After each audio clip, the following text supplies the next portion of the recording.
crashing into each other, only 'cause it's all we know. Wanna fall into the same way we were long ago. And nothing really stays the same, but everything is gold.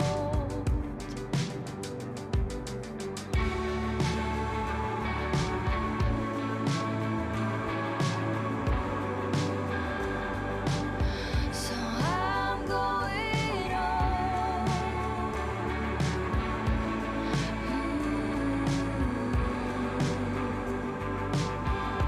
I'm going on.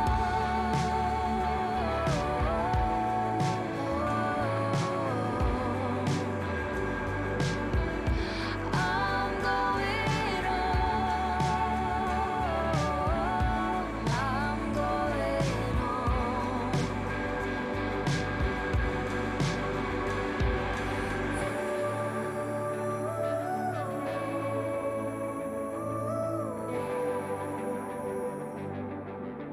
I'm going home.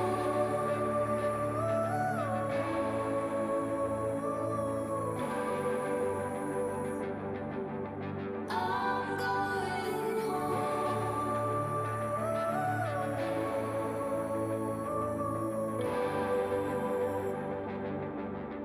I'm going home.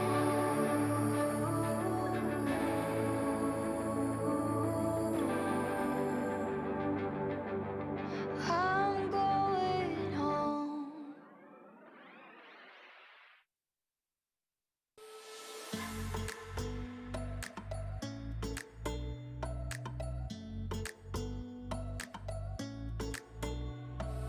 Cover it up, you like to play your own game.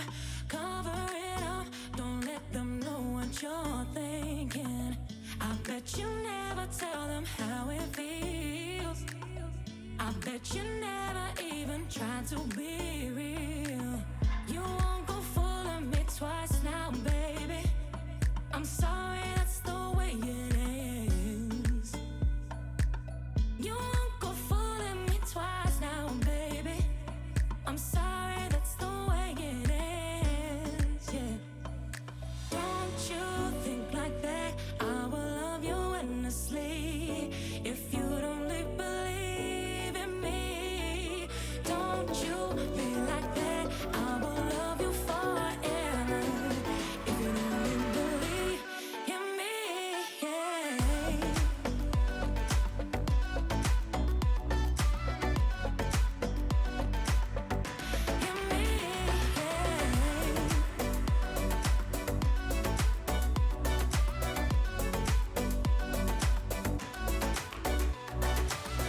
I told you once, baby, I told you once what I know.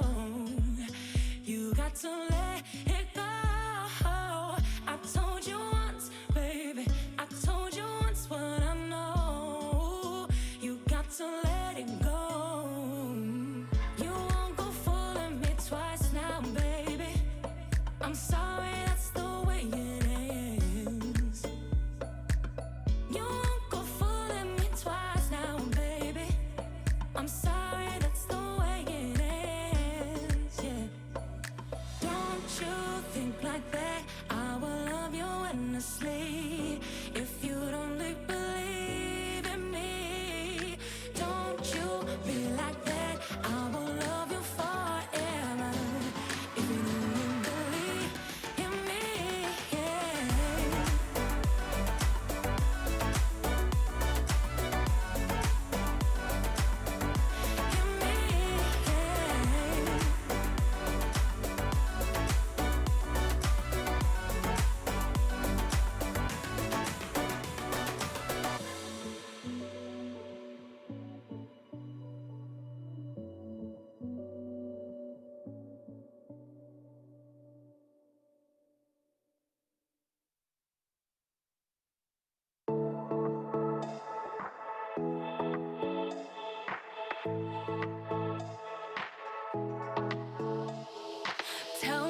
that you wanna stay. Baby, just don't walk away. I need you now. Fade it out. All the time we spent alone, fighting through the firestorm. Don't let me down. I need you now, 'cause I'm feeling worn out. It's getting to me. Lost some heart trying to get on my feet. Caught in the madness, I feel you somehow. Don't let me go, I need you right now. I wanna be next to you, you wanna be next to me. Holding our paper hearts, fading our broken dreams. I wanna be next to you, you wanna be next to me. Holding our paper hearts, fading our broken dreams. I wanna be next to you.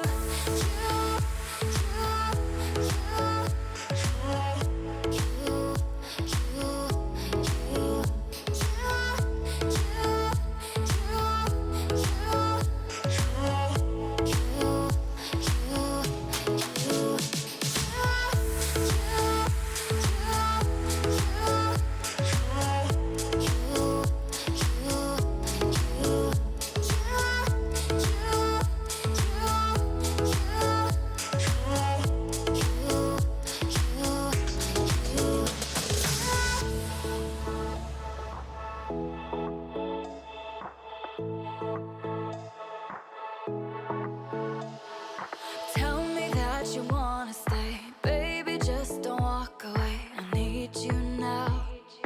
Fade it out. All the time we spent alone, fighting through the firestorm. Don't let me down. I need you now, 'cause I'm feeling worn out. It's getting to me. Lost some heart trying to get on my feet.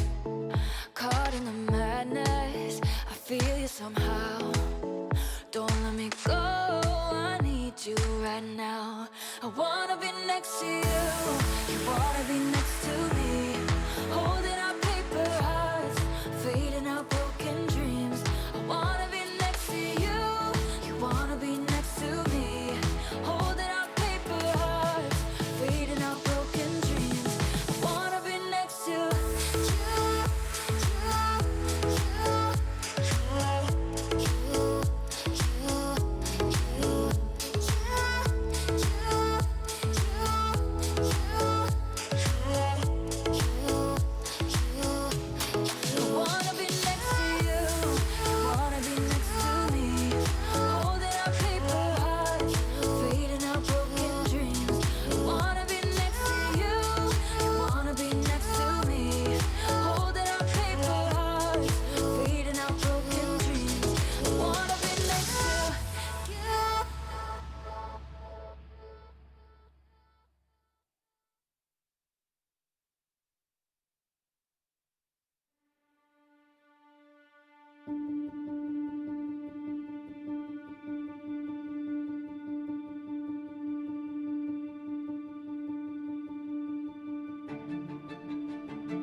승리의 맛은 달콤한 나카오. 하지만 여기서 끝이라 생각하는 큰 오산이 이제 우리의 차례다. 기대해도 좋아. GSL 시즌 2 The Coming Storm. 모든 준비는 끝났다. 아프리카 TV 프리급 스튜디오 라이브 2020 GSL 시즌 2 코드 S The Coming Storm.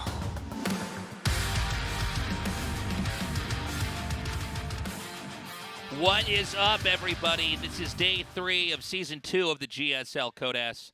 And I gotta say, so far our season has been fantastic. This has been a good year of StarCraft overall. Yeah, but I don't really care about any of that because today we have a groundbreaking change here at the GSL.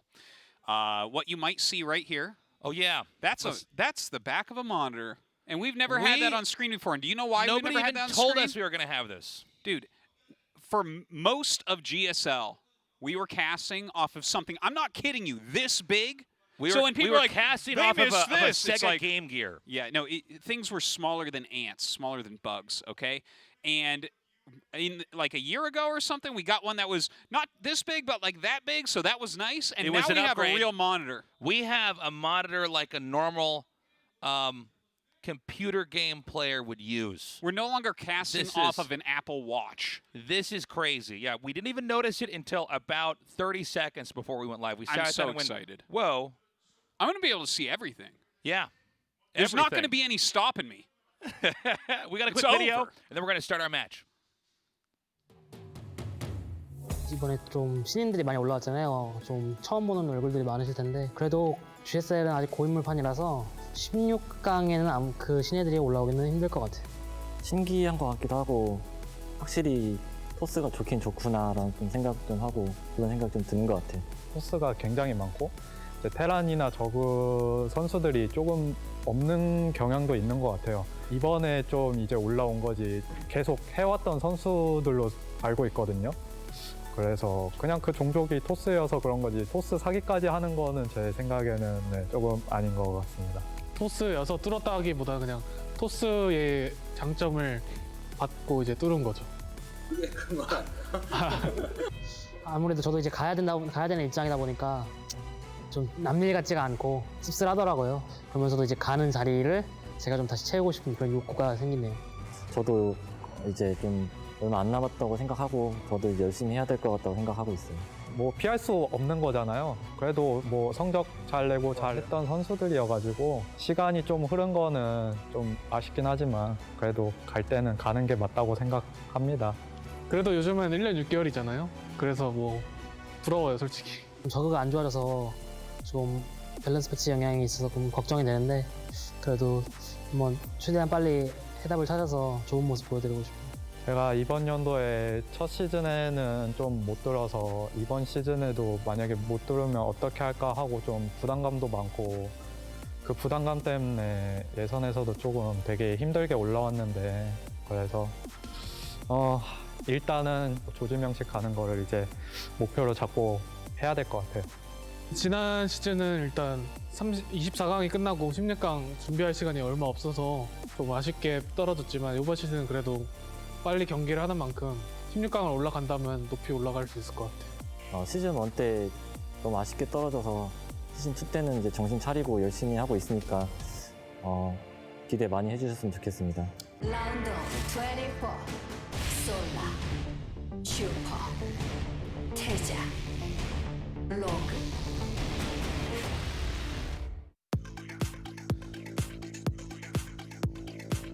theme photography-wise this season is more of a battle of nice dress shirts, like club-going dress shirt wearing, you know? Yeah. It's like who dressed as the best salsa dancer? Yeah, I can see that a little bit. The answer is Zest. Yes, the answer was always Zest. We always knew that. Yeah. So, today we have a very different group, I think. We have 2 unbelievably strong Zerg players and 2 older players. But I think that there is some potential here for some interesting fireworks to happen with TaeJa. He put out some great games last season. I think he has a lot of potential within him. Of course, Super's back. I think a lot of people do not even remember Super, but he was a GSL Code S player. You can see it's his 8th Code S, but it's been a long time since we've seen him. He used the name Vampire? Yep. Right, for a while? Yeah, he did. Yeah. That was a really long time ago. I almost feel like he should have stuck with that name. I feel like that's a little bit more sticky as far as names to remember. You know? Absolutely. Absolutely. But yeah, he was a cool player back in the day. He had some very neat builds. He was actually the first pro gamer of a high level that was using charge zealots against Zerg. Yeah, that's right. Anyways, this is Solar versus Super. I think Solar is really favored here, but let's see what Super's got. I think he's the clear favorite, but never count out Super. We've seen some of these players, it takes a decade and then it finally clicks and they start to get further than before. Anyways, this is game 1, our first match in Group C. Let's go. 경기가 준비되었다. 한번 시작해 볼까?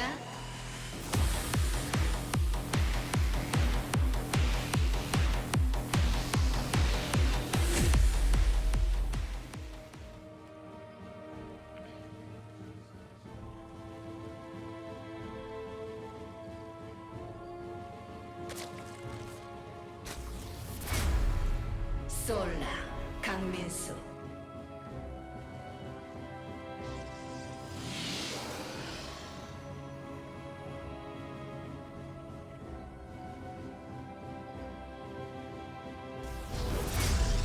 팀 GP 슈퍼 서성민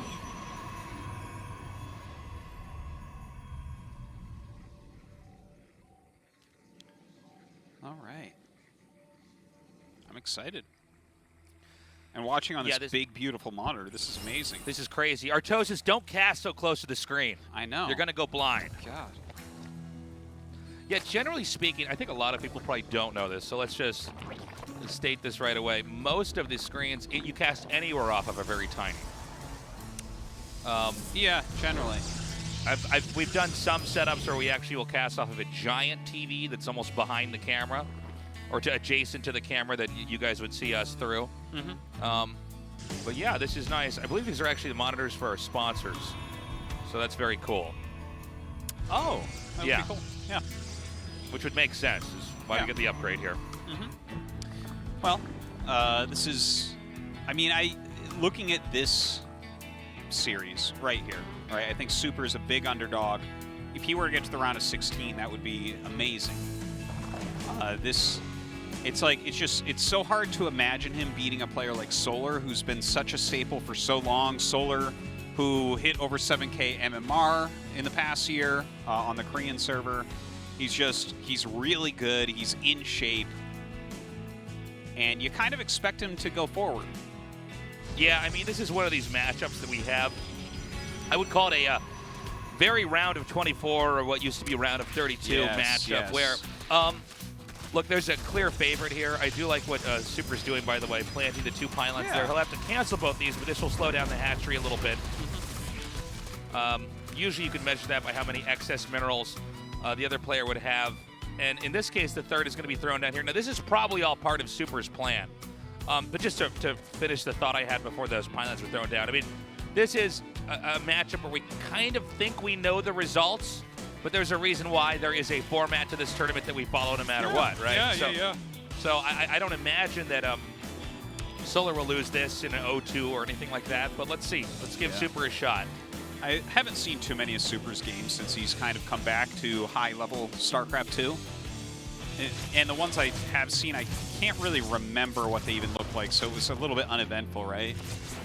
But let's see. Comes in. I mean, The 2 Adept Harassment doing all right. He gets a drone, forcing some lost mining time.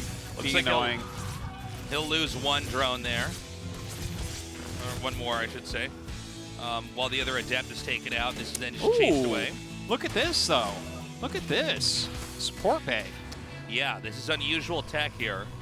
Yeah, that's exciting. Like, are we just going to see a Colossus timing? Are we going to see something like Speed Prism Disruptor drops? That's something that we've seen occasionally. Well, we have the Warp Prism coming now, but you're always going to have a Warp Prism made if you're going to push, right? So there's still the chance of a Colossus after that. Sure, yeah. The Disruptor isn't the craziest thing to do either. You know, it's on the less usual side to get a Stargate. I'm sorry, to get a Robo over a Stargate. A Stargate's probably the most standard. But now to have the robotics add-on here. Now, it's going to be scouted, by the way, and it is going to be Disruptors. Yeah, and probably a Speed Prism. Unless there it is. So this build generally will go into a Colossus timing push. A lot of the times it'll be 1 Disruptor and a Speed Prism flying around. But look at this. He's actually adding his gateways rather quickly, and he canceled the speed after the Prism speed after the Overlord went away. And of course, you know, Solar's a very smart Zerg, so he's probably looking at that. He's like, oh, the Prism at this time, and then Chrono boosting the Robo plus that. It really looks like Disruptor play, right? Right. Immortal's coming out next. No Colossus there. So it looks like he wants to open up with some harass from the Disruptor, and then probably pair this together with a push. Yeah, I think so. You know, that's pretty normal, and it's not a bad idea when you have somebody on Roach Tech. The layer's about to finish here, but you know, Queens are the natural defense against this, but if you can control this well and avoid too much damage on the Warp Prism, you're going to be in pretty good shape. Yeah, you can get some stuff done with it. Ling's counterattacking on this 3rd Nexus as it goes up, so it does force a cancel. Really well done. Did that hit anything? I did not see. We don't have any drones in the maximum 1. I don't think it hit 1, though. So he is trying to expand here, like restarts that Nexus. I thought he was going to push a little bit more quickly, but you know, this is one of the features of a good Protoss is even if we can see everything, it's still hard to read, you know, what the exact intentions are. Well, I think he's mixed them up too. There's no way that he would, like, what we see here can't be exactly what he was planning, right? You normally do get the speed with this and utilize it a bit more, but he's changed it up. Looks like, he loses the Disruptor. That's one of the key units in a push like this. It really is. I mean, the Immortal's also obviously important if you've ever seen a push in PvZ, but I think having the Disruptor present, especially with the number of force fields that are available in this game, this is a pretty big deal. By the way, force field's not airtight here. A lot of Lings and Roaches are slipping through, so a little bit of extra damage is being absorbed. Yeah, it seems like there's enough Roach Ravager here. Let's see if he gets that Prism. The Prism taking a lot of damage. He does pull it back. Some nice juggling going on. Only a single Immortal here does pop it back. It's got to be careful. That's so low, and it's taken out, which is essentially the end of this push. I mean, you can't reinforce there, and in fact, I don't even know if this Immortal can get away. In fact, it is shot down. So is the Sentry. And I almost think that this just seesaws to the other side of the map.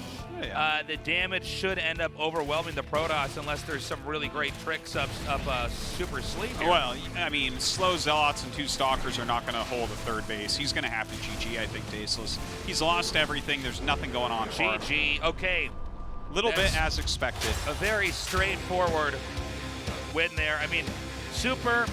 This really highlights the difference between, you know, a player that's as good as Super, and obviously he's an incredible player. He's in the round of 24 of GSL. Yeah. And then some of the other players that we have that can get to round of 8 or round of 4. He made a lot of errors in the push. You know, StarCraft 2, everything is going so fast. And as much as I'm sure you guys like to meme about Protoss, there's a lot of different things that have to be done perfectly in an exact order in that push, or you know, things start to fall apart, and Solar really made no errors back there. Super made a couple. Yeah, very, very solid play from Solar as expected. We're going to go to Ice and Chrome as set number 2 comes up. We'll see if Super can do something else against Solar and pick up a victory, but I feel like it's very likely it's going to be a 2-0 for Solar. Yeah. And after watching that first game, it's still, you know. Okay, the map, Ice and Chrome for game 2. Let's see what happens. 경기가 준비되었다. 한번 시작해볼까?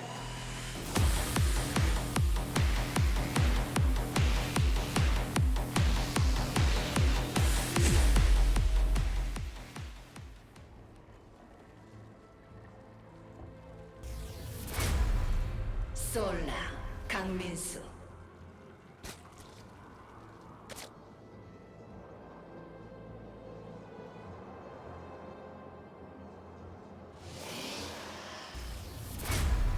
팀 GP 슈퍼 서성민.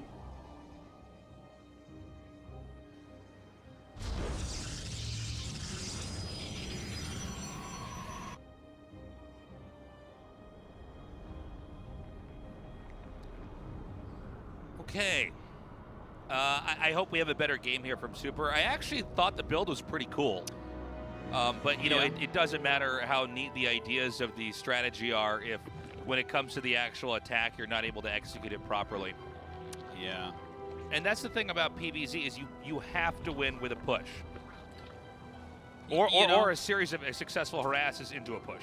Yeah, that is generally how it goes, even though I feel like we did see in that last group some glimmers of hope towards something else with Estrella versus Stark in game 2. You know, that's a very good point. We are seeing the beginnings of this macro defensive play, but I would say like 95% of the games in the last more than that 2 years, maybe 98.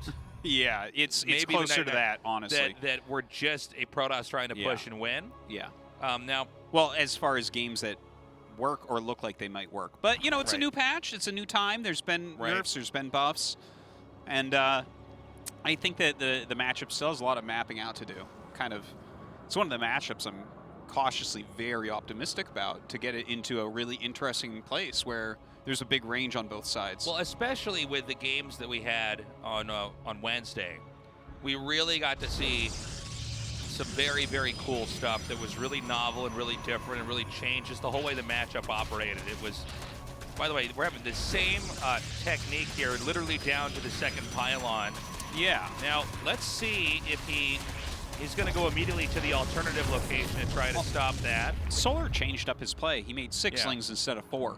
Yeah. So it feels like maybe already he's countering what Super wants to do. Super might just have this one thing that he basically wants to do. You see the robo coming up, a stalker being made, very similar to last game.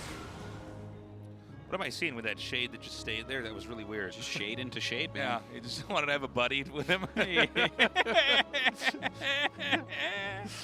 was just very strange. You never see somebody shade and then he's just like your shade. Yeah. TaeJa is friends with his shadow. He knows what it's like. We were talking about this. If we had to have clones, I would be best friends with my clone, but you would probably hate your clone. That's so true. Yeah, no, that's really sad in a lot of ways, isn't it?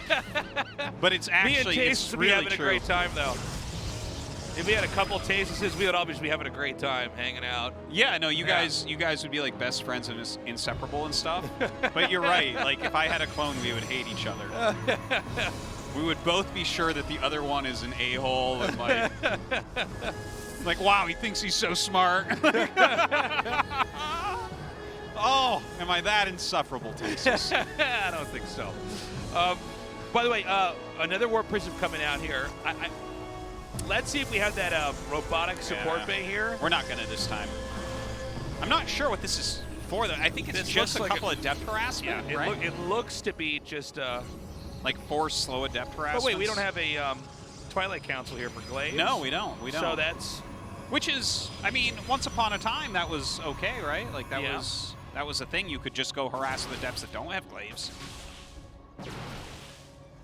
Kind of interesting to see 2 stalkers there. Ooh.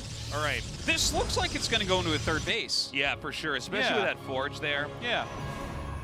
So he's just going to come out with, I think, some really modest harass, see what he can't get done. 4 depths is still pretty scary if you get into any kind of good position.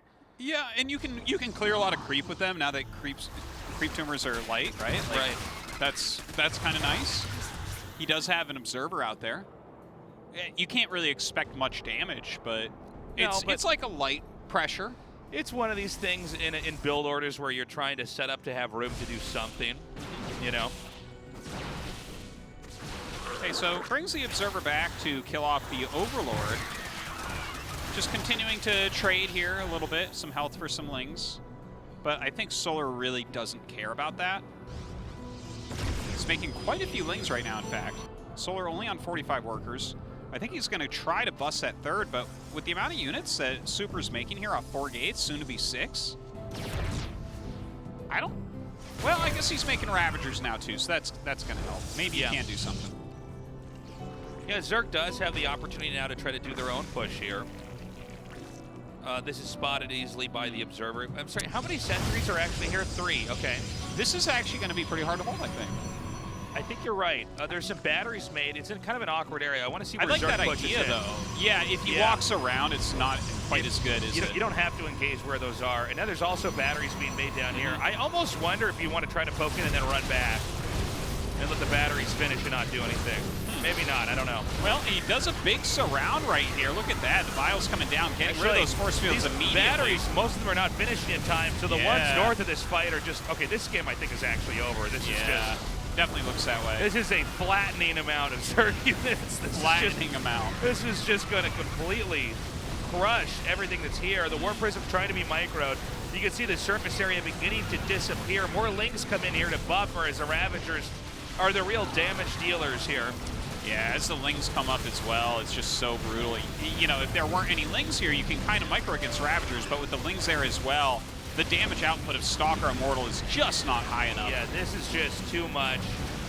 And you can see we're on the edge of the cliff here between a rock and a hard place. GG. Solar takes game 2, and it's kind of, at least results, what we expected to see, but Solar honestly crushed Super even harder than I expected in the way the games themselves actually looked. It was pretty one-sided there. Like, Solar, he's someone, like you said, right? He's like a round of 8er. You know? You expect him to get right around round of 8, give or take a round there. Whereas Super, he's back in GSL Codes, that's great, but I think he's going to have to continue practicing quite a bit to be around a 16 type of guy. Yeah, he has some very cool ideas, but there's a lot of executional errors there. I mean, even those batteries coming down, I get what he's trying to do, but it literally was not enough. Anyways, we got a short break. When we come back, our second best of 3. Do not go away.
Here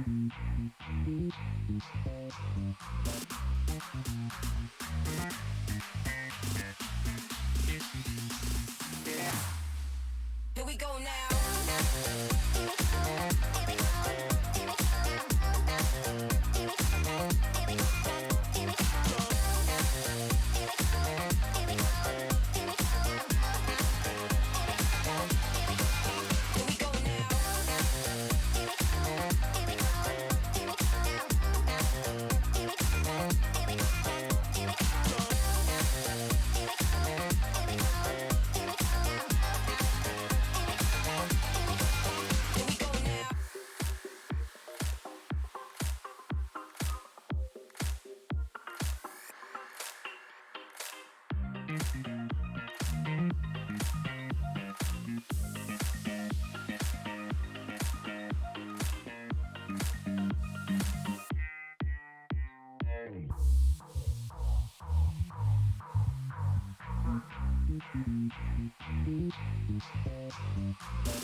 Here we go now.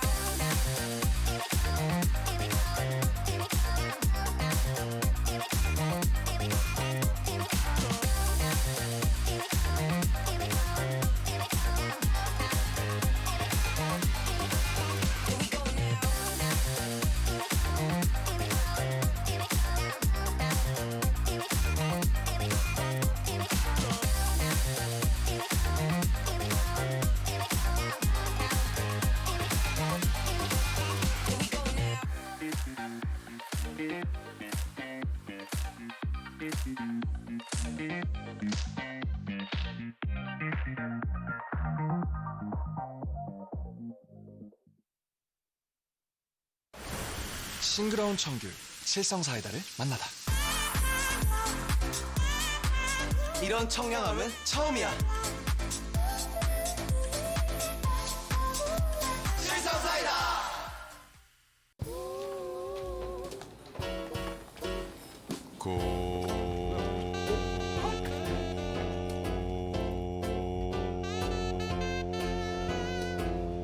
성능을 대용량 배터리로 언제 어디서나 더 오래 즐기다.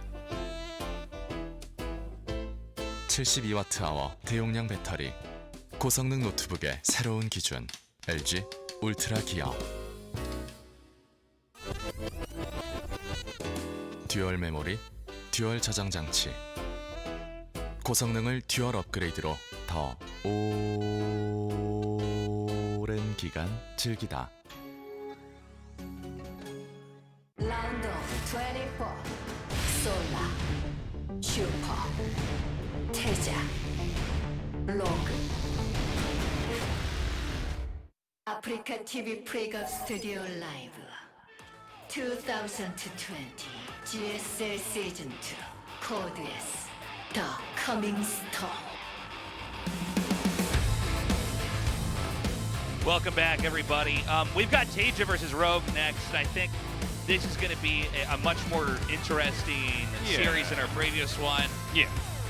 Solar versus Super. I think Super showed that he had a lot of ideas, but he also showed that his play is nowhere near as refined as somebody like Super's. Yeah, that's very, very true. But this guy right here, I mean, he was definitely one of the top players back in the day.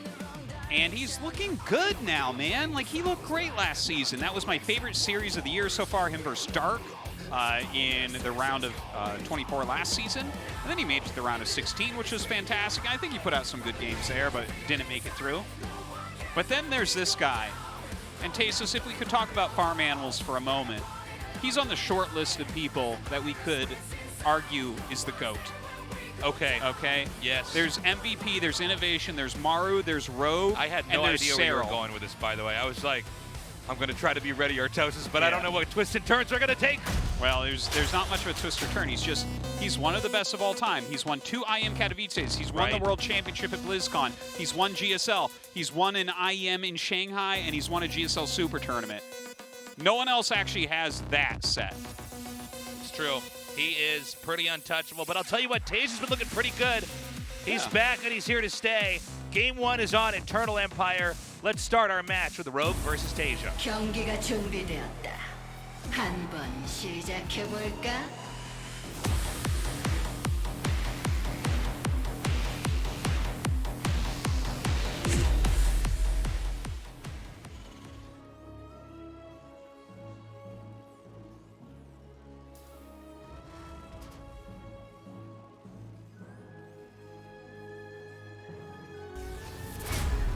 팀 리퀴드 태자 윤영서.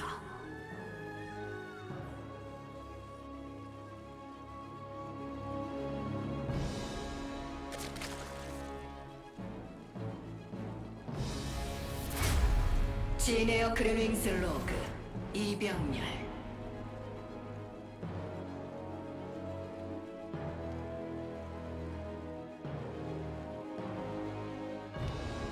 All right. See how these guys open up and everything, but oh, look at that offline match history, undefeated against Rogue. I don't think that really. Well, these numbers are small enough that it's always. I mean, I know why we have these stats. I remember when we first, like about a decade ago, when we were just beginning to introduce stats into GSL, and it's like, well, this guy is 1-0 against this guy. Yeah. And it looked pretty silly at the time, but that's because we know in years to come we're going to keep having stats here. But that stat reminds me of like year 1 of GSL, where we're like, well, overall Zergs are 2-0 against Terran on this map. It's like, well, we can't even really use that as a stat.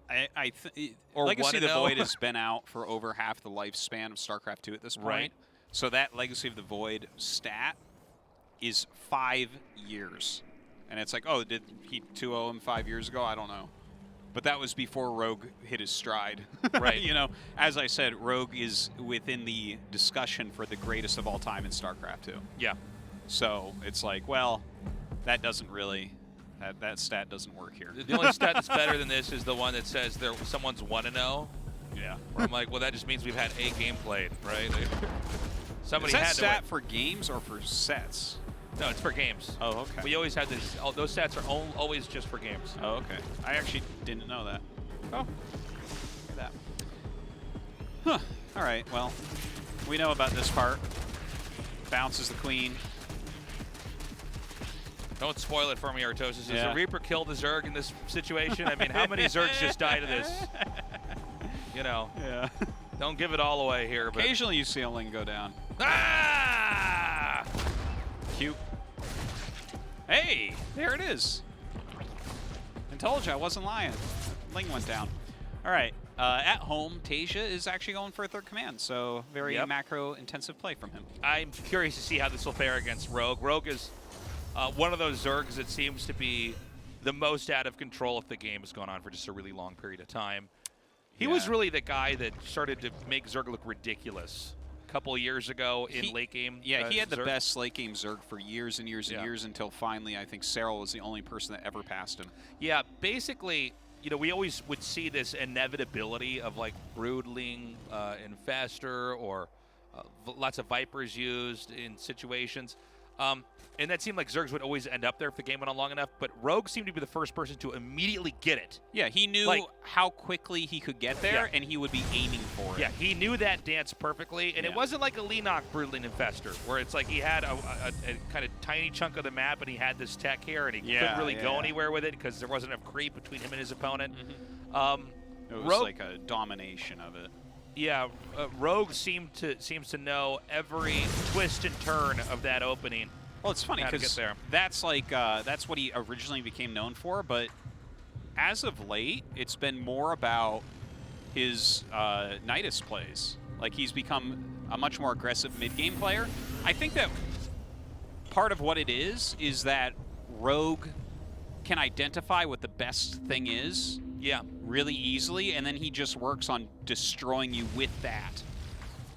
Yeah, and he's also a player that is, not only is he so good at that macro big late game, but he's a player that is willing to mix in really aggressive builds. He used to be like a sniper in the Pro League days and stuff.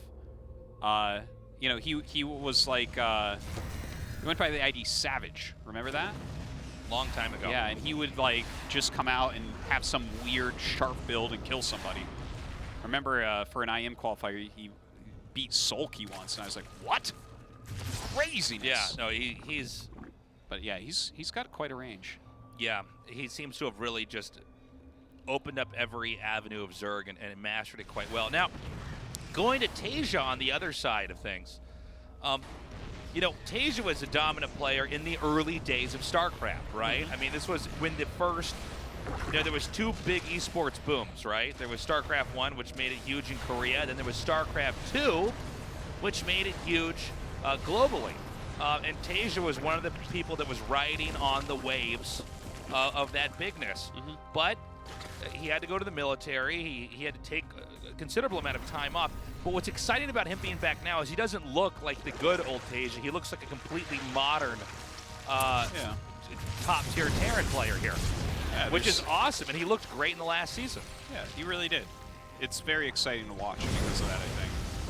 Because he's still got some of his old flair and stuff. Like, you can still see the old players that have come back and modernized. You can still see their style coming through and poking through.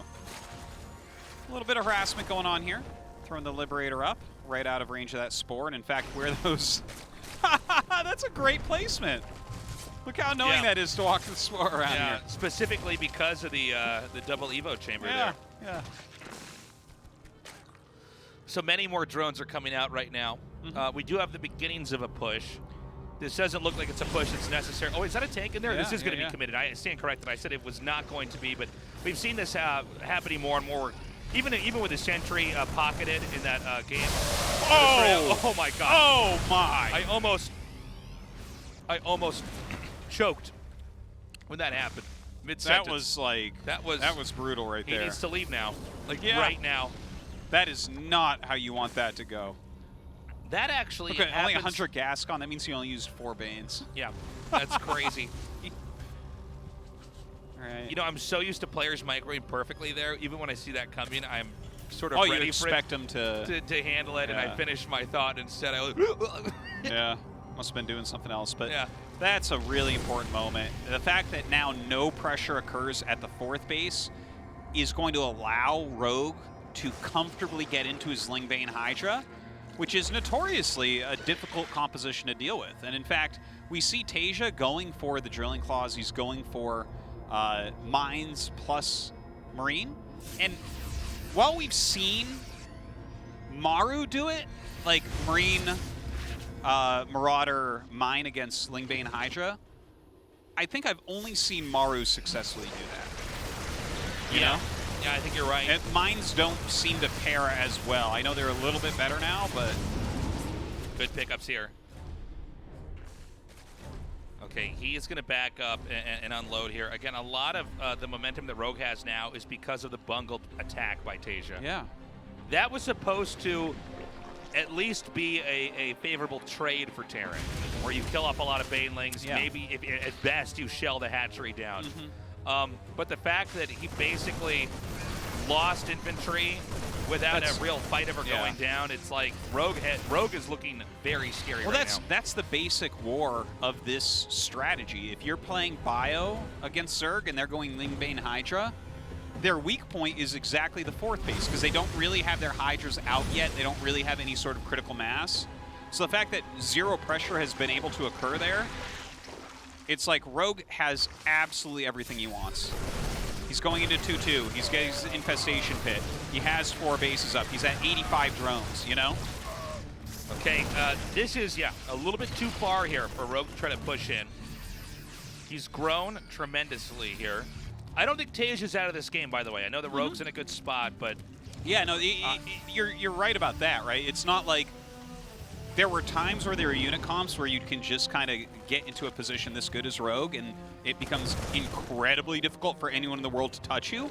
But TaeJa's actually going 3 factory siege tank at this point. He didn't stay on the mines. You know, as long as he's not losing huge chunks of his army or anything and continues to expand, which is one of his superpowers, this could still be a good game. Okay, we have the Hellbats pushing in over here. This is to draw some Lings and Banelings. Not bad. Just eliminate a decent amount there. And then there's going to be 2 pushes on 2 different fronts here. Now, this is actually a little bit harder for the Terran to pull off than it is for the Zerg to defend. Because you have to be stutter step microing in one spot while trusting that the other side. And so he hasn't actually pushed in with this army at the bottom yet. I thought he was going to stim forward and hit both locations, but you know one thing about when you're stutter step microing is you can't move your screen somewhere else. That's very, very true. There's You have to stay on top of it. Yeah. Well, it looks like this little army is going to have to get out of here.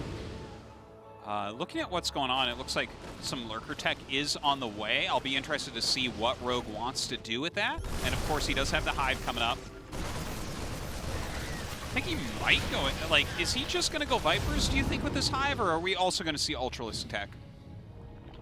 I think Ultralisk tech wouldn't be bad. I think Vipers are going to be more important to get these tanks like this coming up here, so Vipers first. Ultras, I think, are an inevitability if the game goes on long enough. Especially with 2-2 melee upgrades already done. Yeah, it's like just fits it too well. But yeah, I would have to say I think Vipers first because you can harpoon the tanks. The Hydras just kill them.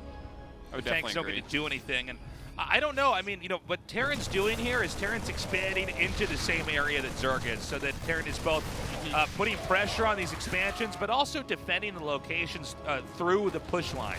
Yeah. So, well, that makes this base that he's dropping right now actually more important because it's the one that TaeJa can't really attack with any dedicated force. But look at this, rolling in right now. Oh, Baneling's connecting with those Marines for the most part, but a beautiful spread of siege tanks will keep him alive here. Yeah, that might have been an overstep there by Rogue. Looks like the drop has been fended off. Or actually, he's going to unload it one more time, excuse me. This is I think he's going to keep poking and prodding here, but as long as Rogue keeps a moderate amount of units nearby, he should be able to clear this out and keep this base going. I wouldn't even mind just seeing him throw down like 3 spines and a spore or something. What do you think of the Lurkers here? Well, I think that with the Hydras and the Vipers, the Lurkers can work really well. We've seen some very weird Lurker styles that sometimes work, sometimes don't. Yeah. But I don't think that's what this is. I think it's more like, this is a more tried and true type of composition where you have the Viper, Lurker, Hydra. It's kind of like a late game ZVZ set of units, and you can get a lot done with it. Vipers have a lot of utility. Okay, that drop's going to get cleaned up eventually here. But this is really getting to the climax, at least so far in this game here. I mean, if Terran takes this position out, it's not going to be much more time before Terran takes this position above this out. These are the 2 expansions that are the closest together to each other than any other bases on the map. So it's, oh, hold on, we have another attack in here. Nice arcing with these Marines. Brutor-esque move right there. Harpoons 1 tank in, but there's so many tanks. Yeah, it gets a few of them there. There's 2 TaeJa factories, doing a right? pretty good job. 3 factories. 3 factories, yeah, okay. Yeah. I do love that out of TaeJa as well. I want to see him continue to create the siege tanks, but we'll see. 16 more Hydras on the way right now. Really starting to get some value out of these Vipers, as he does need to do. Yeah, and that's what these Evo chambers are here for, by the way. You see, well, he's not just getting upgrades? He's just getting all the upgrades with the Martos. That's exactly what he's doing. Yeah, you just vampire the energy off of that and just continue. Vampires aren't real, TaeJa. He's mosquitoing the energy off of that. You know, it's been interesting watching these fights because the base below this is well defended, but this top base has had almost nothing here. All right, some Lurkers running up for what looks to be an idea towards harassment. What? Yeah, I love it. This is catching the Lurker The with one SCVs. siege tank is just wrecking over there as far as defense goes. Well, this seemed to be an error in judgment here by Rogue because these Lurkers did not pay for themselves at all. 6 o'clock is going to be taken. We're in that later phase of TVZ where nukes become common. And I think nukes actually, in the positions that we have, assuming Terran doesn't lose this spot we see over here due to this counterattack, if he can just continue pelting this location with nukes, I think this could be a really good move for Terran. But I don't see very many Terran anything over here right now. Well, he definitely needs something here. It's really hard to break into these positions because if you move your siege tanks up, your opponent's going to utilize Vipers against them. So anyways, we have him actually pushing into this other base that was already damaged. He did put up those 3 spine crawlers as suggested, but with this big of an army, absolutely those aren't going to slow him down at all. Okay, another push goes through here, and there's been a real shift in attention over what's important here as far as attacking and defending for Terran. Terran takes out the center right. This push over here from Rogue seems too feeble to actually take the spot out. Continues to push in over on this other side. And look at this, man. TaeJa's taking additional bases down at the bottom as well. Rogue expanding towards the top left, but he's lost a base and isn't actually able to break anything of TaeJa's. You know, Rogue is pretty squished in this game. Like, he's just up in his upper right quadrant, but Terran's expanded right next to the Zerg and all throughout the bottom of the map. This is actually, like, very impressive from TaeJa, I want to say. Because, again, like, the beginning, the early parts of this game were really dominated by Rogue after eliminating that push. And here we have TaeJa. He's just kind of, like, altering where he's going back and forth. He went mass siege tanks for a bit. He's switched it up. He's trying to abuse mobility here against the lurkers, and it's working out pretty darn well. Yeah. This drop is actually doing really well over here, right underneath all the overlords. I think that we might have TaeJa about to win this game, pushing over here in this spot. Again, reinforcements are being completely interrupted by that drop that's happening up over at the upper right. These Banes are going to drive this back, but they can easily regroup back at the planetary and then push back in again. This is Marines might even get rid of this evolution chamber, and he stops melee +3. Kind of a big deal right there. Broodlords getting their Evo chamber revenge there. Broodlings, excuse me. The game, and now TaeJa is not totally going to close this one out 100%. I thought he was for a second, but that drop was cleaned up. But I'll tell you something, Rogue is barely hanging on right now. Yeah, yeah. Well, you know, Rogue still has the potential for a lot of cost-efficient things, right? He's got lurkers and banelings and vipers, so we'll see what he can get done with it. Gonna go ahead and burrow these lurkers. Start to go to town here on this planetary, but the longer he sits there, the more time he gives TaeJa to get something done. Okay, and then this base up here in the top left, I don't believe it was really ever even mined from. Yeah. You could see here it's almost like the Zerg siege tank here versus the planetaries. You can hit that from there. There's not much that Terran can do to contest, and they don't have other units over there that have the range to actually address the lurker issue. Yeah. So this is just, I don't even know if you should keep repairing this or what. I don't see any plans from Terran to try to save this. We're actually missing a big attack in the middle of the map. It looks like something Terran's getting, there it is. Ooh, nice parasitic bombs. A nice way to start to get cost efficient, which is exactly what Rogue does need to do. In the meantime, TaeJa gonna counterattack here into the fourth base once again. Sieges up some tanks. He has these ghosts here as well. Going down a couple snipes. Picks off a lurker there.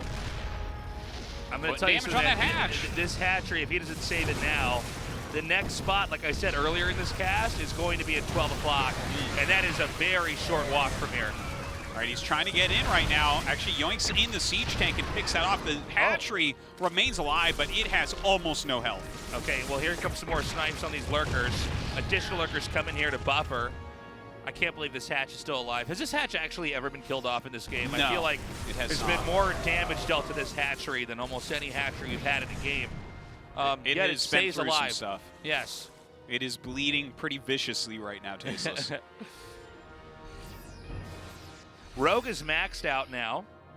Still slightly behind in the upgrades here. I feel like we had nukes made, but did we ever have one shot? We haven't yet. Okay, that was right on. Damn, Tasteless. It's like some bad writing in this cast. Have you seen any nukes, Artos? Just well, I have now, Tasteless. Here it comes. Whoa. Oh, seriously? No seriously? way. No way. No. What? That never happened. What? One of the things I do as a caster is I always try to downplay the nuke as it comes because I don't want to mislead the audience. Because, like, almost always they actually get away from it, and it is of little consequence. But this time, well, you know what Rogue was thinking to himself? He's thinking, if I'm going to lose this game, at least I'm going to make it to Reddit. Yeah. Ooh. Well, the game certainly is not over as of yet. We still see, like, TaeJa is making, I think, tactically and strategically really awesome moves all over the place. But during actual engagements, he is being a bit outplayed. Yeah. There's better micro here from Rogue overall. He's getting a lot of good connections. and TaeJa's taking damage in that way. But it's not necessarily a knock on him, right? Like, I actually find it more impressive in a lot of ways, the way he's moving his army around and hitting all the weak points. The hatchery's still here. Somehow. It's going to go down now, right? It better. Well, something keeps popping up. He to needs draw to scan the again to get it. Oh my God, it's going to live on. This is absurd. I can't believe that has not I feel gone like, down. yeah. Oh my gosh. All right. So the hatchery is still in this game. 71 health. Yeah. And it's been in the red for a while. Okay. It's like healed up, and then a few more shots go, but not enough to kill it. Look at this one, too. All right. A lot of damage on that. Ling's coming down to try to defend. He's just going to target this one down, though. I feel like he probably should be targeting down these hatches a little bit. I understand the idea. The theory is that you just try to set your army up well enough that it can do well on its own and continue on to the next task. Instead of just being preoccupied in this one spot, you could probably set up 3 or 4 more attacks, macro out a little bit better. Oh my God, he's still just barely in range, but no vision here. It's going to be mined out eventually and not even matter anymore. Oh, he's actually not in range still. Oh, I like that. He actually takes on the Overseer as well.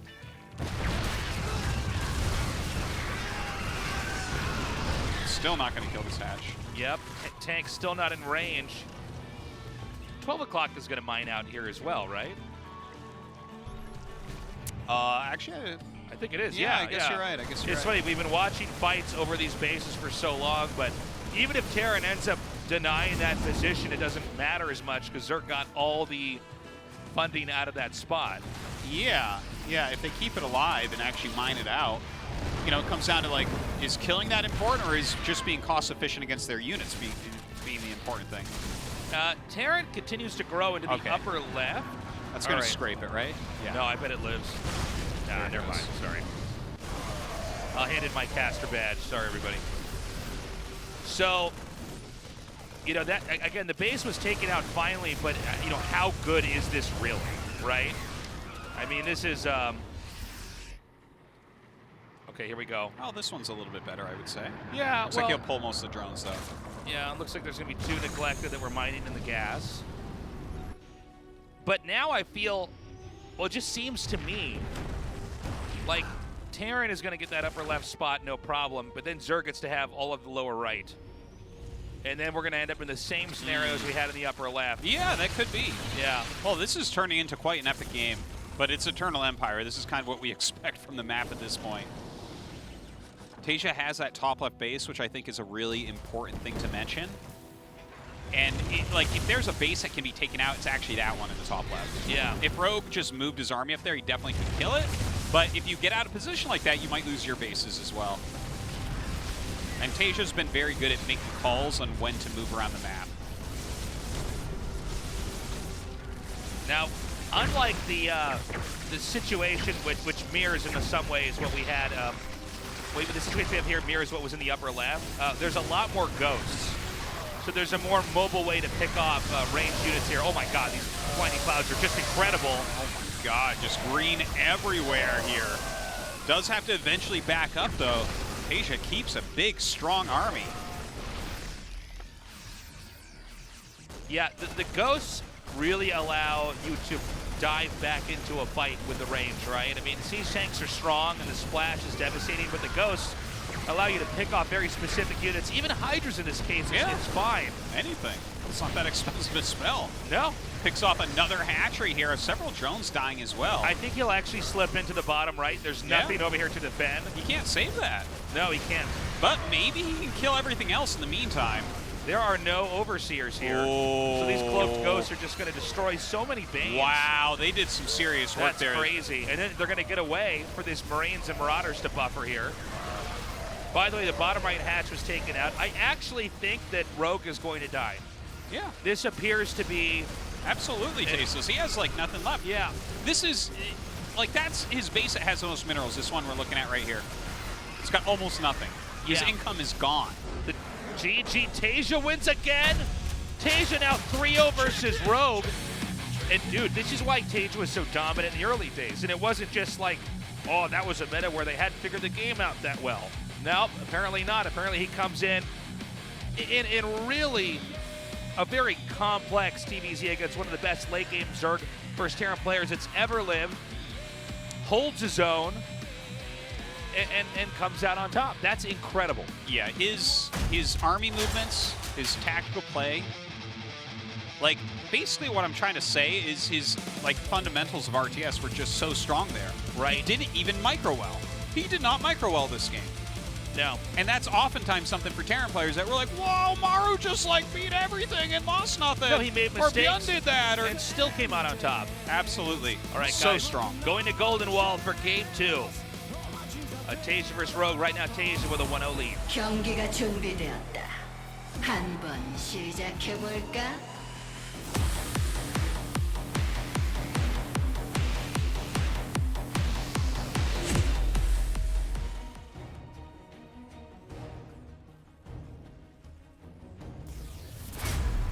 팀 리퀴드 태자, 윤영석.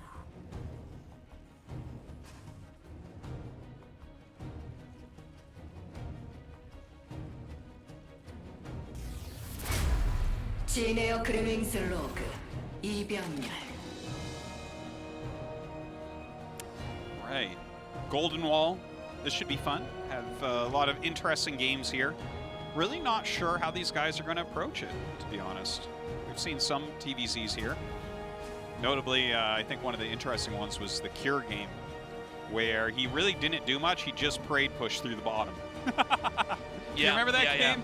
Where like he lost like 60 SCVs or something? No problem. Just keep making Marines. Well, it's you know, it can always happen since, you know, StarCraft, even StarCraft 1 first came out.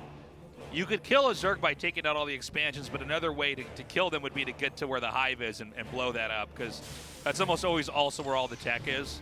So you kill that off, they have to remake back in a hive, remake the pool, remake everything else. So, but most of the time, you know, it's like, for instance, our previous map on Eternal Empire, it's impossible to end the game by doing it that way, because you would have pushed through every expansion to get there, right? Yeah. Well, Golden Wall is one of the few maps that does allow for one of these alternative wins in a TVZ, where if you do push through the bottom and Zerg is expanding up towards the top, yeah, I mean, if you just kill off this one position in the main, you can win the game. Yeah, and it covers a whole bunch of places. You can take his bases. It's hard to counterattack as well. Golden Wall really does make for some unique games. So Reaper coming across.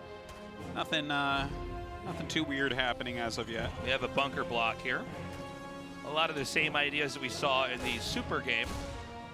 Just trying to control where the Zerg takes his third. When you said the Super game, I'm like, do you mean Super Tournament? Do you mean like a game that was really awesome? No, I just mean Is there a game with that a we guy call called a Super game? Yeah. Did you decide that one of the games that we've casted is called the Super Game? It's got its own name because it was so good? Oh! What? TaeJa, stop. You're killing him. God. It doesn't seem right that the IM Katowice champion should be getting killed right now.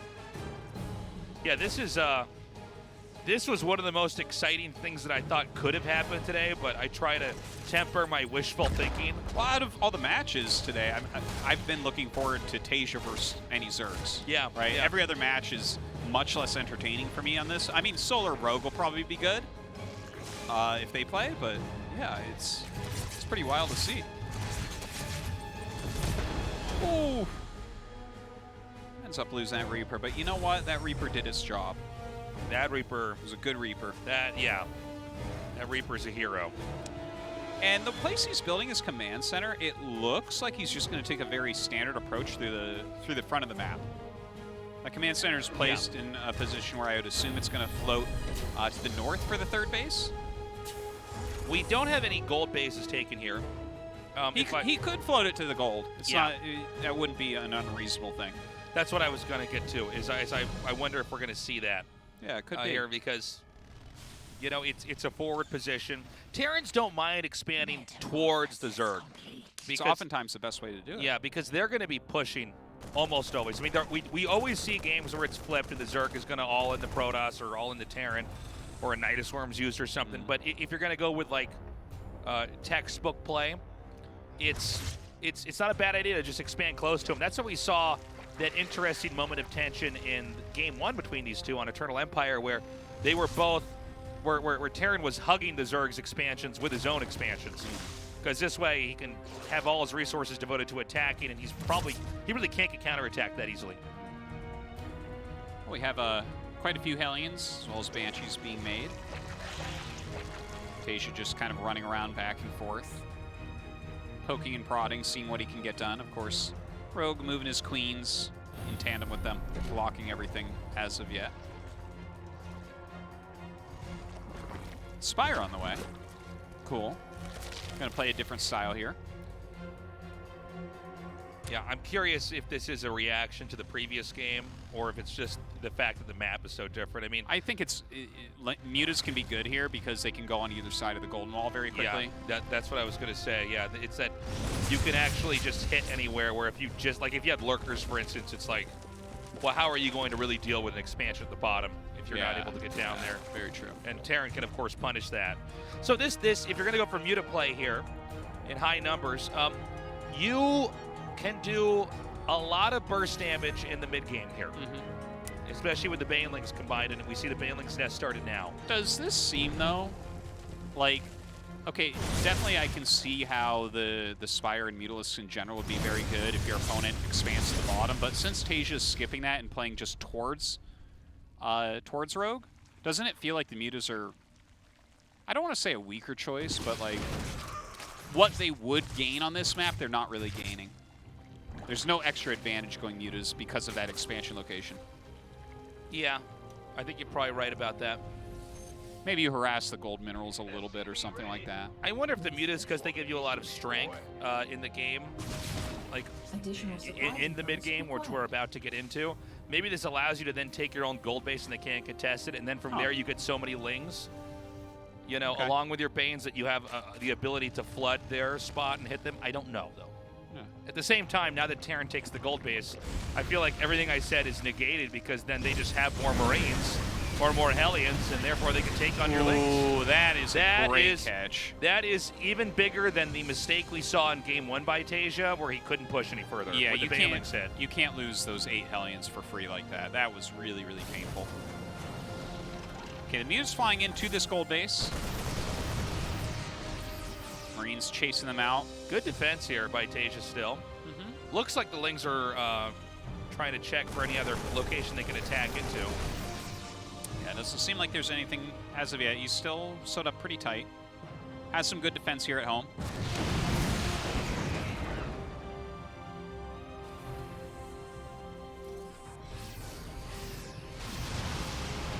Okay, you know, we've talked about this. The Mutas seem to be good because they can exploit the fact that there's a platform over here that you can't really get your ground army to. But so far they haven't done that much. No, you know? they really have not. Like, they didn't even get that tank. They are keeping him a little bit busy. Gotta hand it to him on that. His 1-1 upgrades are a little bit slow, but he's gonna have Baneling speed. So it feels like the engagement that occurs is definitely gonna be very much based off of eliminating enough Marines.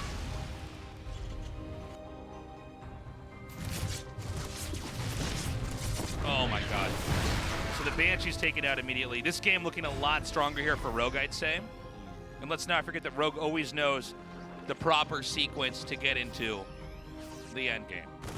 You know, which I actually think that most Zergs tend to flub getting into the end game with the muta play.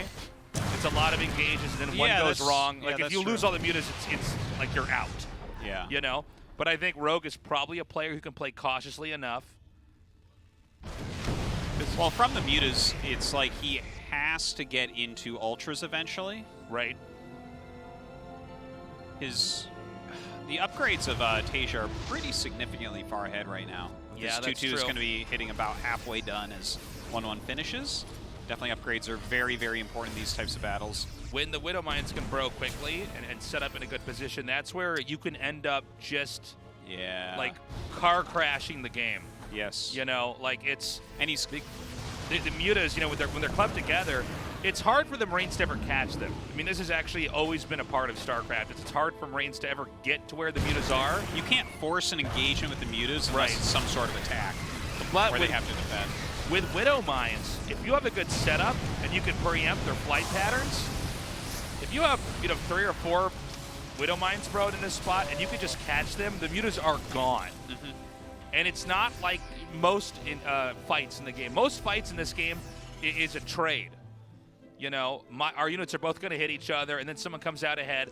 But units are lost on both sides. If you have a complete shutdown, like your Widow Mines all go off and kill all the mutas, you have so much momentum from there on out. Usually the counter push just wins. Here we go. Yeah. This is exactly what I talked about. Oof. But he avoids that location. You can see it, and he does have Overseers with him, so he's trying to avoid such a thing. But this is so many mutas. Look at the amount of damage that can be done. He kills turrets so quickly. Getting in here on top of some of these add-ons, not sure that like tech labs are the most important thing to kill, but just getting anything is important at this point because he's made so many Mutalisks. All right, Burrow on the way. A lot of Banelings being morphed as well. Looks like TaeJa wants to pull the trigger. He's maxed out with 2-2, so there's not going to be a better attack time than this.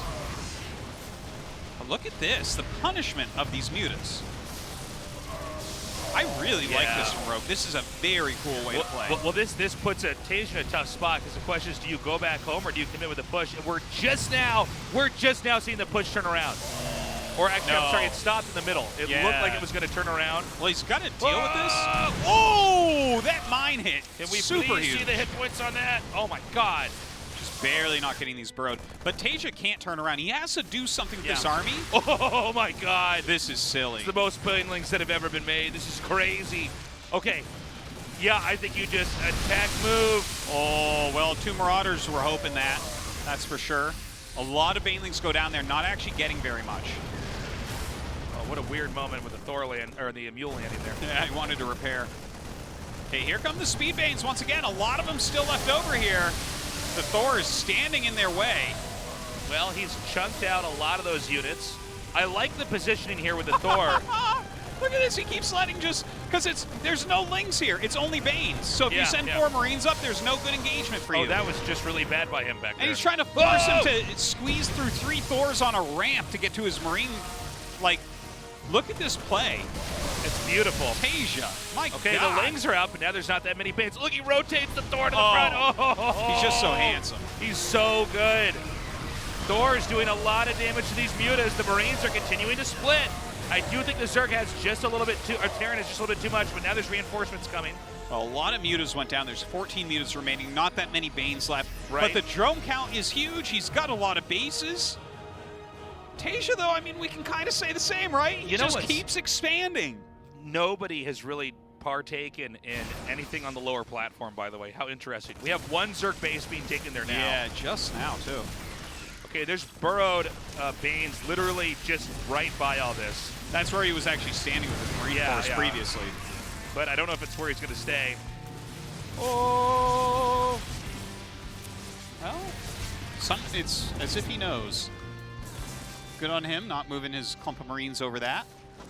Kills off one of the Zerg bases. The thing that is crazy about watching TaeJa, he expands like Maru. There's so few Terrans that will do this. Just take bases everywhere. He literally has all the bases that realistically he can take. Yeah. I guess minus the very center gold wall in the middle. You know. Yeah, that's not a real base. That's that's not a place that you're like, I'll expand there and mine the minerals and get ahead.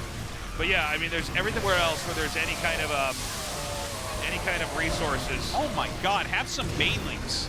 Look at this. Okay, I feel like Rogue really how many Banelings really was screwed that up. That was a absurd amount of Banes. That was a Bane train right there. Yeah. Oh my gosh. I think TaeJa is so close to winning this. Keep in mind these medevacs can't actually really heal. They don't have any energy. Yeah, Banelings don't really care about medevac heal that much either. Okay, loads up a couple of them. He has quite a few Widow Mines here.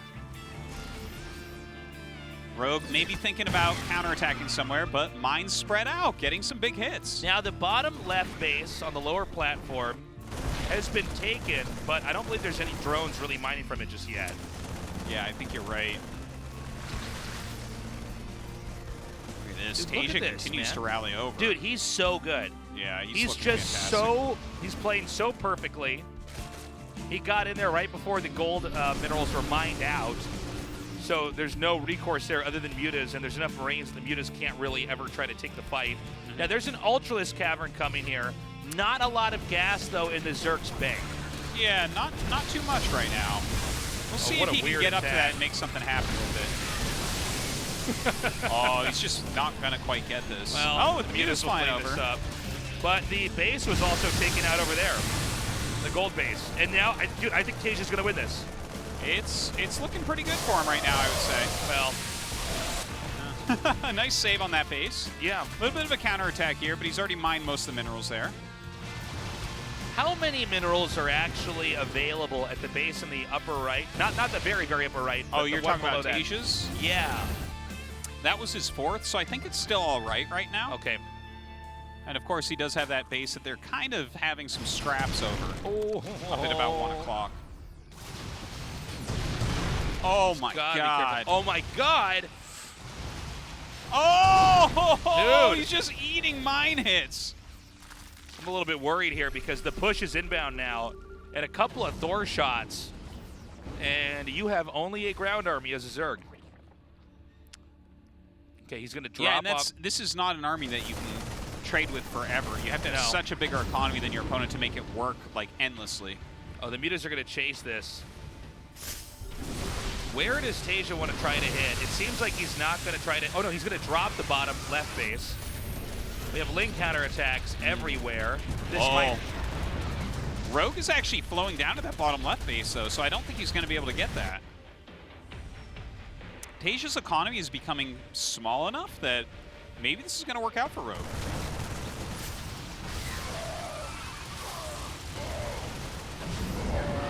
Good pickups there. All right, Ultras are starting to join the fray now. It is 3-3 against 3-3. It seems as though, for all the great plays of TaeJa, he's kind of collapsed in on himself here. He's no longer able to push anywhere.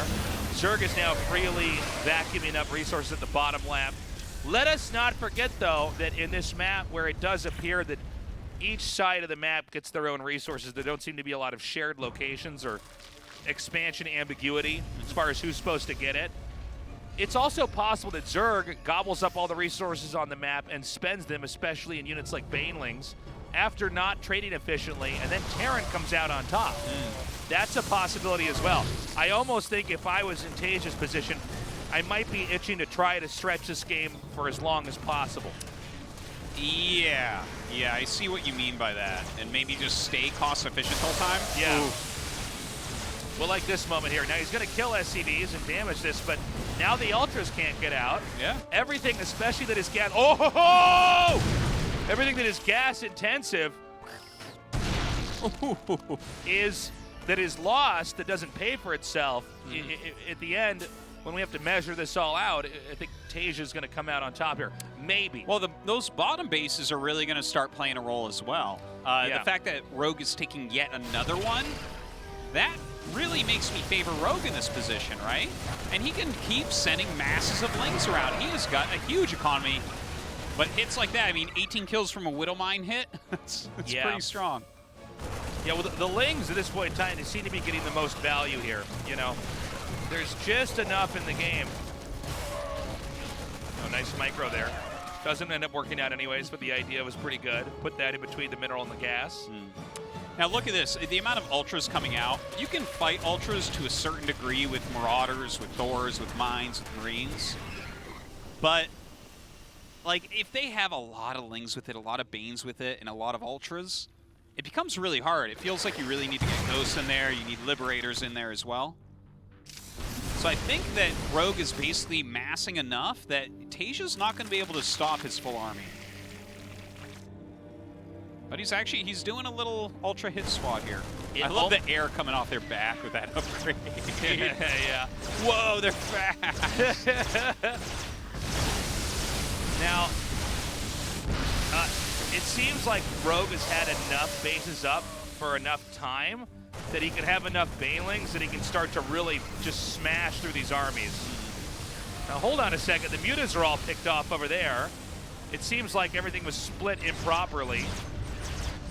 He needs to have a few more SCVs repair that. He does not. GG Rogue takes game 2. Quite a good in what game. has been a serious kick-ass series of TVZ. I mean, this has really been something else. Well, TaeJa felt like he had the edge at times there. We saw him hitting everywhere, eliminating hatcheries left and right, defending things reasonably well. But Rogue's Mutas did buy him a lot of time. He did a lot of damage in the main base of TaeJa, and he just kept taking bases. He just overwhelmed. I mean, it was kind of a classic ZDT. This has been such a good series. Ice and Chrome for game number 3. Now, I actually don't know who's going to take this. I mean, TaeJa looked like he almost had broken Rogue, but Rogue is so tenacious. He just stayed in the game, and I think the fact that it was the map Golden Wall, he was able to expand down to that bottom platform. Yeah. And there's really not a lot that Terran can do. If those bases didn't exist, I think TaeJa wins that one. I think so. All right, Ice and Chrome, gonna be our third map. Let's do it. TaeJa versus Rogue. 경기가 준비되었다. 한번 시작해 볼까?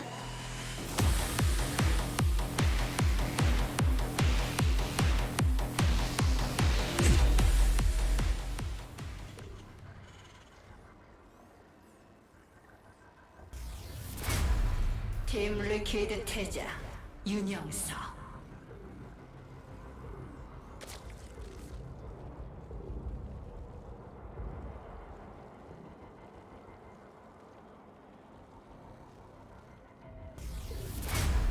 지네어 그래밍스 로그 이병렬.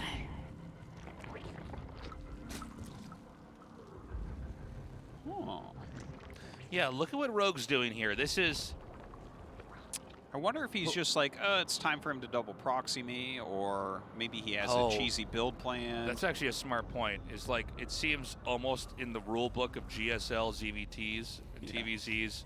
It's like, now you're probably, the first question you're probably asking is, when do I hide 2 barracks on the map? Yeah.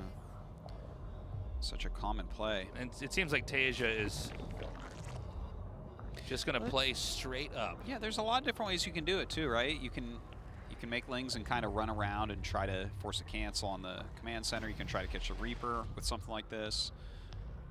But actually doing the SCV scout, so that's going to take a lot of the guesswork out of it. He can play a slightly more defensive opener.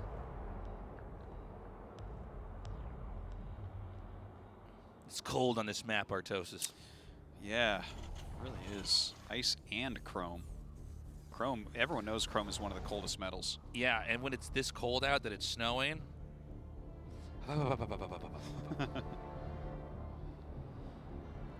So,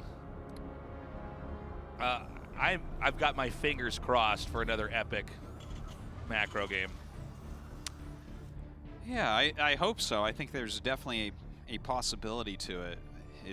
I don't think either of these players are ones that generally just end it really quickly, and I think ZVT can be hard to end early. Rogue occasionally will just throw down a Nidus Worm, but I don't know that he wants to do that here against TaeJa. I think there's a chance TaeJa just shuts it down. Well, if he's not going third command, and the thing is you can't know when you decide to do it. You have to kind of be rushing towards it. It's very easy to hide on this map. Yeah.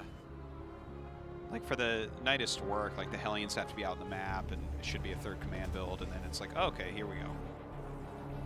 So yeah, I agree. I don't think he's going to try something like that. It's funny. It's one of those games where I'm like, I think both these players should be confident in a macro game. Right? How can that be right? Yeah. Who's actually got who's favored here? Almost always we have one player we pick out, and then I think most people would agree with who we pick, where it's like, okay, this guy's a little bit better in macro, or a lot better, so, you know. All right, I want to bring something up, because we just talked about this on the break, but we were talking about other games we've been playing lately. Did you said you just started playing Ori and the Blind Forest? Yeah. What day did you play that? I just started playing that yesterday. Well, I think technically maybe I played it last weekend or something. Basically, it was like on sale, and my wife bought it. So I started playing it. I can't believe we both started playing a game that's like fairly old now. Is it old? I think it's a couple years old. Yeah. Oh, that's brand new. I only played 10 to 20-year-old games. But the fact that we both are randomly playing the same platformer game. Yeah. Without Well, one, because usually yeah. one of us recommends the other person a game. Yeah. That's just crazy to me. And then I never play it, but yeah. yeah. But that's crazy. I just had to point that out. That's tripping me out. That's the first time that's happened with us, I think. Yeah, it's pretty good. It's good. Good game. I don't get too much time to play, so when I say I just started playing it, maybe it was a week ago, maybe it was 2 weeks ago, but I've only played it that one day so far. Sure, so I've played one day just like you. Yeah, I just played it yesterday. It's good. So this game we have Banshees with a cloak. Yeah, We have look an at armory this. as well. That armory coming up. I mean, this looks like it might be a Hellbat push that he's going to do. I generally don't like Hellbat pushes. Because they're dumb, and it's like what you do if you're weak and your opponent's strong. There's so many things about the Hellbat push that don't seem to be that great. Well, it's just But, like, do you have enough queens? And they're like, yeah. You're like, oh, okay. Ah! Okay, sorry. Or the ones where they turn them into Hellbats and then try to run at the drones that are faster and running away than the Hellbats are and closing in on them. Well, I think we're going to see this hit now. Let's see if this works, though. TaeJa might have a very good read. Now, he hasn't disclosed that they're Hellbats yet. Well, got to bring those Banshees in as well. Add that damage in. There are some spores around, so it feels even less likely that'll work. All right, it looks like some kind of attack's going to come in as those have suicided in there. Now, if he pairs the Banshees with the Hellbats, maybe he can do something. Yeah, he's trying to target down the Queen with the most energy right now. The Spore running back and forth, trying to find a place to burrow. Okay, this you is can not see going to work. how he has enough Queens and how, therefore, the Hellbats don't do anything. So he's got 3 drones so far. But what if I get your attack upgrade? I mean, that would be something, but it's not going to happen. Yeah. So that was a pretty abysmal attack there by TaeJa. I mean, he really didn't do anything. You know, I've talked about it a lot in the past, the Hellbat build. This is such like a ladder build, you know? It's like, yeah, you're gonna get some ladder points by making Hellbats, and they have 6 queens, so they die. But when you're playing like GSL, how often does that work? Is it never, or is it like one time in the last 3 years? Which one is it? It just seems like it's a build that it definitely had a time in GSL. We would see it pretty often, but yeah, I agree. I mean, we just don't see it win that often at all. And then when you lose, I mean, everything you invested into is gone.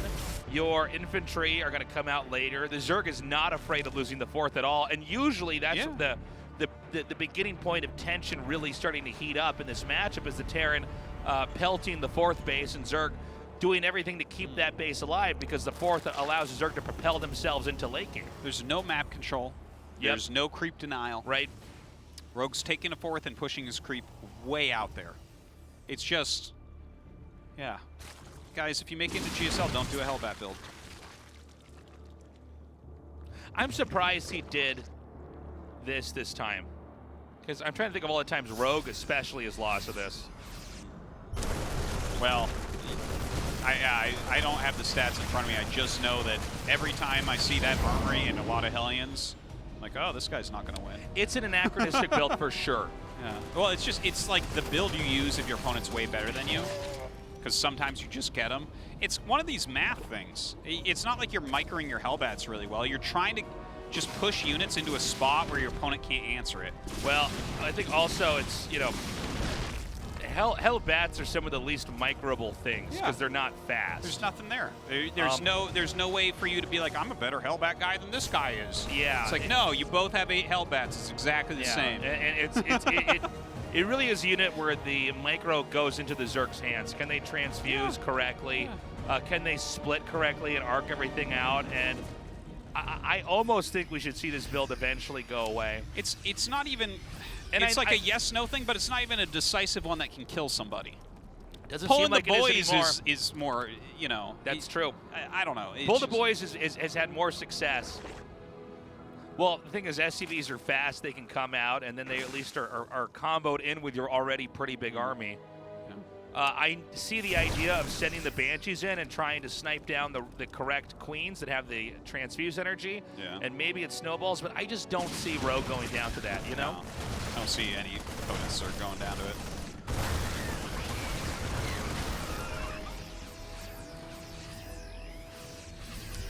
Well, you can see this game is quite a bit different from the previous ones, right? Look at the upgrades. We have +2 attack halfway done and +2 armor just started for TaeJa, whereas 2-2 just finished for Rogue. So in a situation like that where you're actually up upgrades as Zerg, that's tough. The Marines don't want to be down upgrades, right? They shoot super fast, right? There's already Banelings that you have to contend with that don't really care about upgrades all that much anyways. So I think that this is a very good position for Rogue. Okay, these Banes coming in here. Now, we've kind of had this as a theme today, but it seems like sometimes the attacks from Rogue, even when they do some damage, are not the best controlled, but Terran's already 2 behind, so GG. Those Baneling connects weren't the most efficient, but again, this all really goes back to the failed Hellbat attack. The best case scenario you generally see at the pro level with these Hellbat attacks is the best case is like you kill a couple drones and like some of their queens. Like let's say you kill 5 of 7 queens or something. That would be like the best that you could hope for. Yeah. But you're trading so much for this. And it's been so long since it's killed anybody. I don't even... Also, I mean, the lack of opportunity after the attack has failed. I think it's almost better to just get the 2 medevacs out with the 16 Marines and start roaming. Yeah. Anyways, guys, up next, a ZVZ Solar versus Rogue to decide who moves on to the round of 16.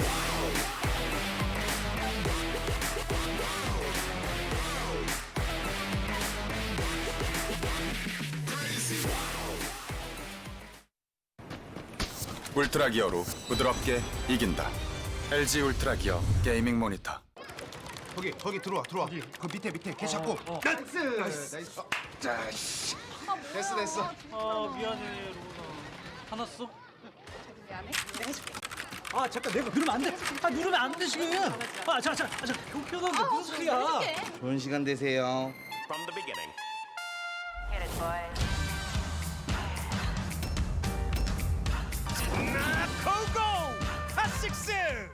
너무 많이 마셨다.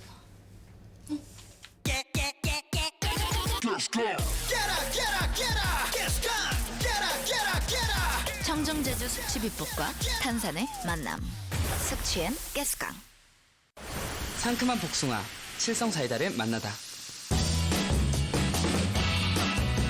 이런 청량함은 처음이야. 칠성사이다.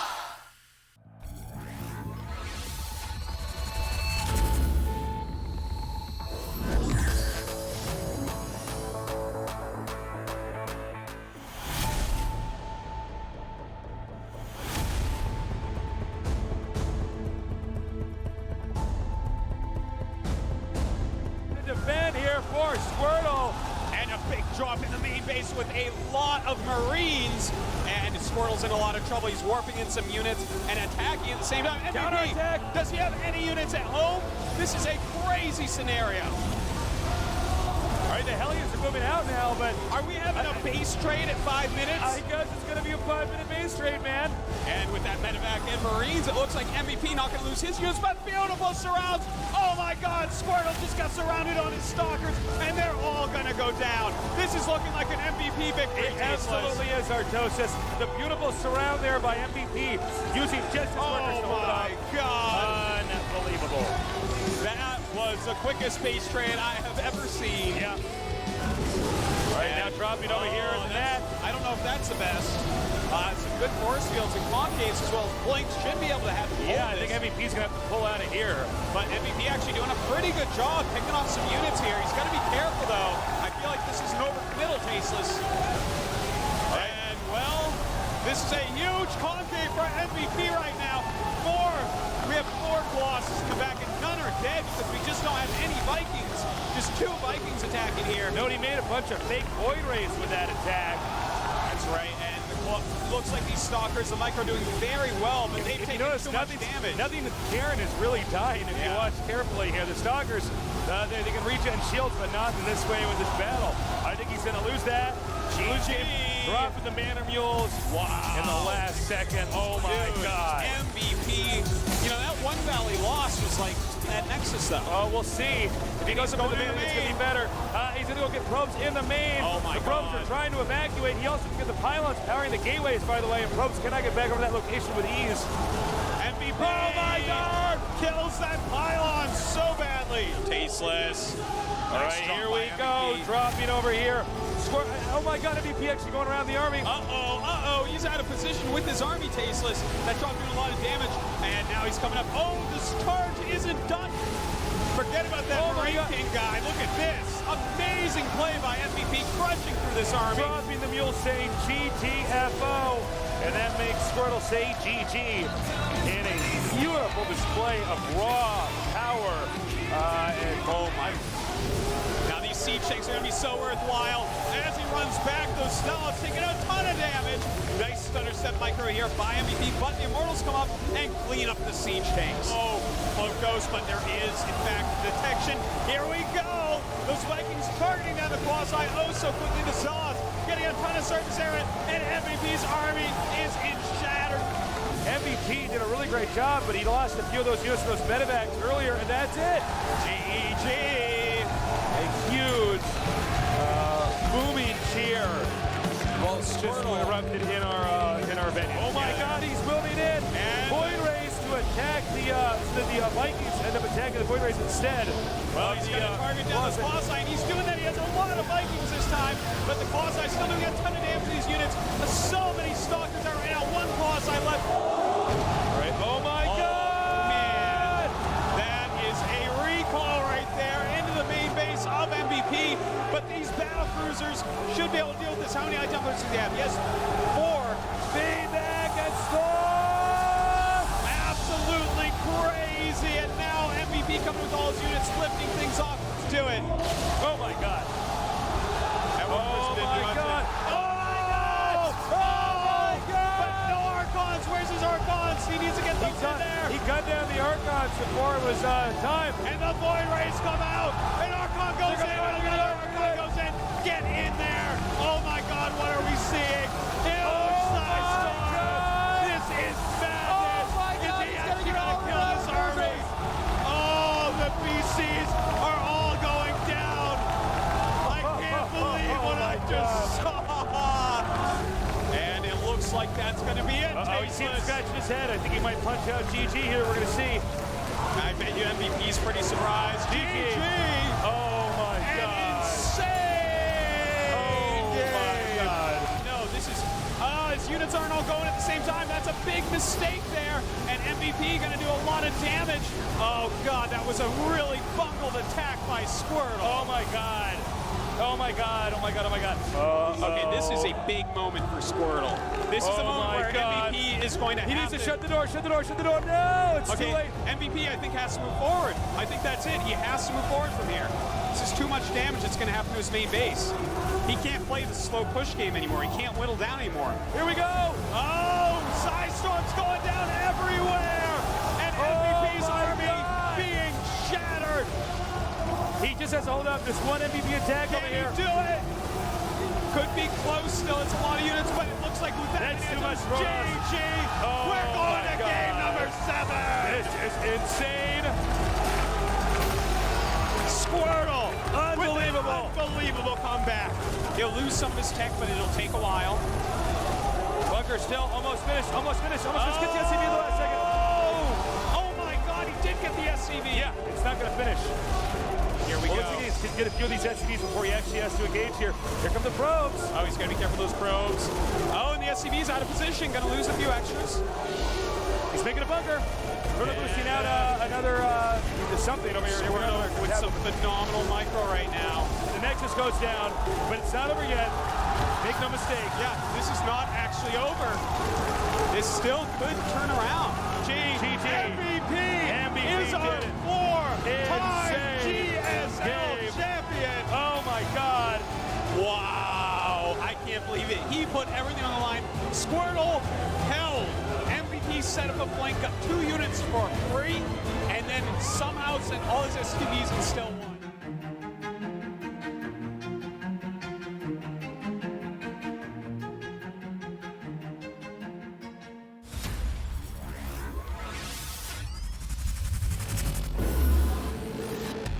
라운드 24 솔라 슈퍼 태자 로그 아프리카 TV 프리급 스튜디오 라이브 2020 GSL 시즌 2 코드 S The Coming Storm. Welcome back, everybody. It's time for the winners match. Solar versus Rogue. This should be a very interesting ZVZ. Yeah, I mean, these are two of the best Korean Zergs going at it. They do not play exactly the same style, but I think they're a good match for each other. Rogue is someone you think of as going to the late game, someone who's going to want things like Lurkers and Vipers, and Solar's kind of a strategic guy. He might have something very interesting before that, and he can play that end game reasonably well as well. Yeah, I want to see what kind of build Solar prepped for this. Yeah, because I think that this is probably an important match to prep. I think both of them should feel like they can take it. Also, in Korea and ZVZ, we tend not to see them cheese each other out as much, but maybe we'll see a little bit more and more of that. Yeah, ZVZ can be a matchup where you do all-ins, but it seems like that's more of a foreigner thing to do and have success Rogue with. knows all about that, doesn't he? Yes, he does, Artosis, but don't ask him about it. So we're going to go to Everdream for game 1. Solar versus Rogue here. Is Rogue supposed to win this? Is he technically the favorite here? I think technically, but I think it's close. I think you're probably right. All right, game 1 is ready. Let's go and decide who will go on first to the round of 16. 준비되었다. 한번 시작해볼까?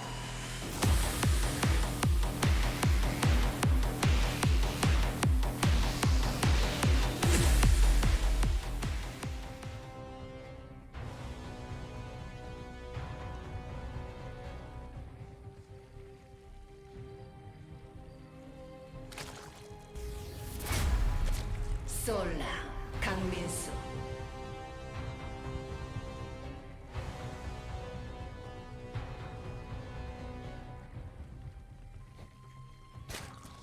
Who was that sniffle giggle, Artosis? What Solar did with his face. 진에어 그루밍스 로그 이병렬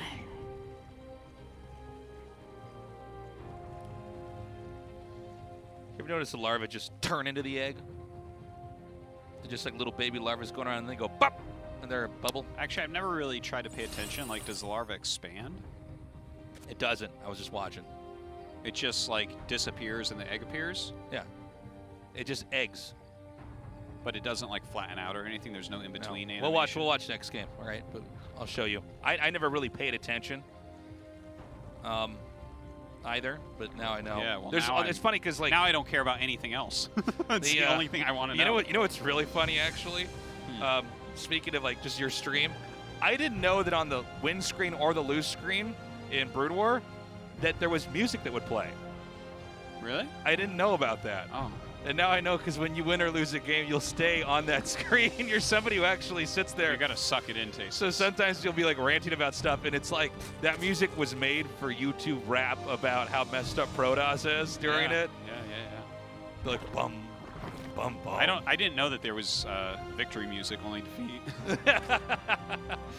But I never knew that. I never noticed that part of the game. Yeah. But yeah, just like I never noticed the larva's just egg. I can't see it because that one popped up under the egg, so like it went away in an egg. Don't worry, appeared, we're gonna see this in game 2 no matter what. Okay. I promise you. I'm excited about it. I went to both the pro gamers. I said, make your larva turn into eggs, and they just stared at me blankly and walked away. They could never have won without you. Yeah. All right, third hatch coming up on both sides. Mirrored builds. Yelling speed coming here. ZVZ is one of the matchups that's, if they're both doing the same thing, it's just entirely self-evident in the production tab, and we kind of got to wait until we get a deviation from that. But I think ZVZ is one of the best mirror matchups in RTS, to be honest. Yeah, StarCraft 2 ZVZ is quite strong. Yeah, it's. I think everyone kind of agrees. It's like StarCraft 2 TVT and ZVZ are both quite good. I think everyone thinks TVT is a bit better. And then in StarCraft TVT 1, more. TVT is quite good. StarCraft 1 TVT is quite good. Only you think that, Artosis. No, it's actually quite good. There's like a lot of variety to it, and it's actually interesting. That's true. It's interesting, but I think a lot of people don't enjoy watching Yeah, because it as it's much. long, I think, is why. It's long. But StarCraft 2 PvP, StarCraft 1 PvP, and ZVZ.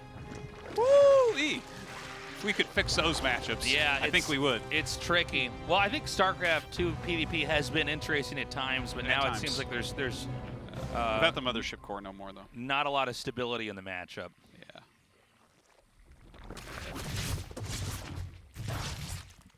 Okay, no scout with that Ling. We do have the Roach Warren coming down here for Rogue. All right, yeah, and +1 on both sides. Yep. Roach Warren coming up for Solar as well, just a little bit later. So the builds are similar enough, but you know, we're having a little bit of a different ordering of how the players get there. We have what looks like a defensive Baneling being made over here for Rogue. And that's just in case there's a plume of Lings that tries to run by. You'll have enough that you can pop that Baneling and inhibit them from getting inside of your base. First Roach is being made here by Rogue.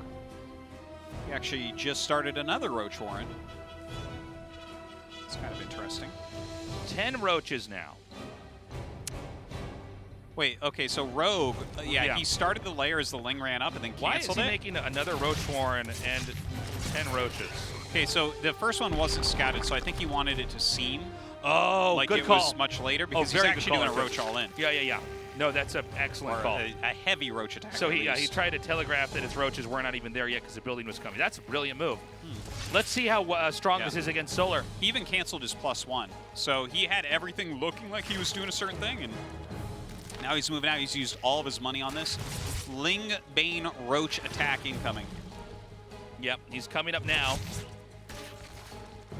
And this is quite a lot of Banes over here.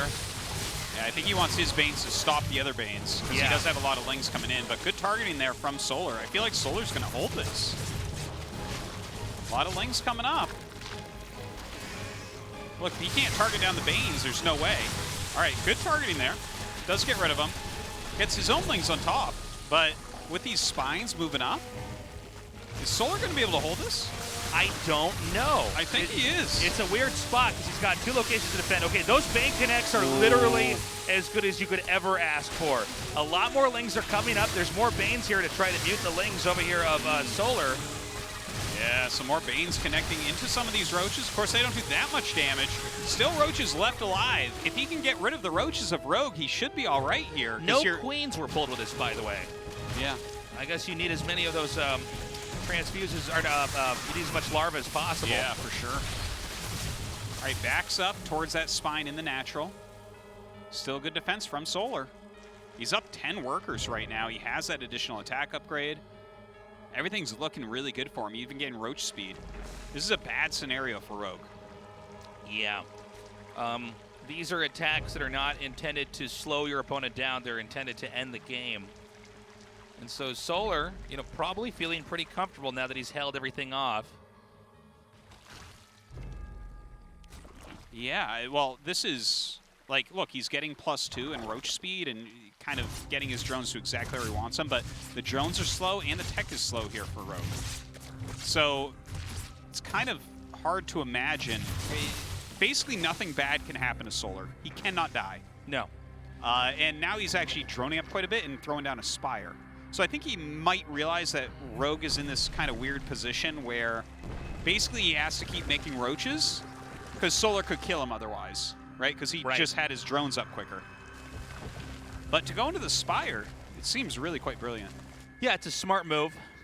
Right now, Rogue is in the dark. I think, you know, had Solar counterattacked, then Rogue would have run in with those Lings into the third and done a lot of damage there. But I think Solar's playing the patient game. Yeah. I think this is a good way to try to close a game like this. Or I agree. To try to get even further ahead might be the best way to play Whenever it. you see these aggressive attacks, one of the mistakes even good players will make is that then, you know, after they've held it, they'll counterattack. And then that's when the smaller counterattack comes and does the damage the initial big attack didn't get to do. You know? So I think staying defensive and patient is definitely the right move here. Well, Rogue does have a lot of units ready for a counterattack in the left top part of the map. Right.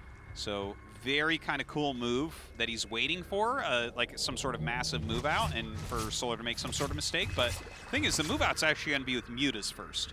And with Mutas coming out and no fourth base here for Rogue, this is going to be difficult for him to get into any position where he can really recover and win this game. Yeah. Everything on paper is pointing to Solar right now. It really is. All right, let's see. Rogue is trying to come in here and attack, but with those Mutas coming out... Yeah, the angle, though, is pretty bad here for Solar in this initial fight. The Mutas will add a lot of damage here over time, but the actual army size is a bit bigger for Rogue. He's trying to get a surround on these Roaches with the Lings, but good micro back from Solar. Can't really stop everything from coming up the ramp, unfortunately. Wow, this is actually an insane number here for Rogue. More Roaches are coming out, but he's getting basically into the heart of the entire territory here for Solar. And, you know, these Mutas, they will eventually win the fight. The question is, how much more damage can these Roaches and Ravagers do? Yeah. They're going all the way into the heart now. Well, it seems like no real damage to the economy. He's basically just traded them unit for unit, and that should favor Solar. GG. Yeah. All right. It's kind of crazy how far those units went. Yeah. Rogue made a couple good moves there, but Solar was just on top of his defense. He chose the right continuation as well. Right. I think that's such an important aspect. Right? If he had just made Roaches and gone back across the map, does he would have win with that? I mean, he could have actually lost with that, I think. Yeah, there's more of a possibility, even though maybe it feels like a safer thing to do in a lot of ways to just use your macro advantage. Yeah. He utilized that macro advantage to get a further tech advantage, and I like that. It's good stuff. Pillars of Gold is where we'll go for game number 2. Solar versus Rogue here. Gotta say, Solar played that very well. I would be very concerned for either of the two players in the losers match right now. Both these guys are looking untouchable. Anyways, game 2 is ready. Let's see what happens. Right now. 경기가 준비되었다. 한번 시작해 볼까?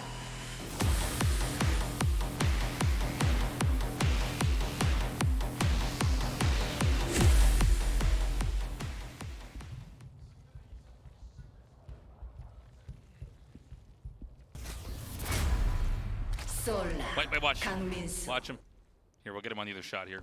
Did Larva have an animation? They just go pop. Watch. Let's see it. Let's see it. Let's go. Ready? It's covered up. Do it. Oh. Darn it. Okay, there it is. It went. I got it on my screen. That's right. My screen is the one where I see all the yeah. endgame I just stuff. saw it. No. Huh. That's weird. I want my money back. I know.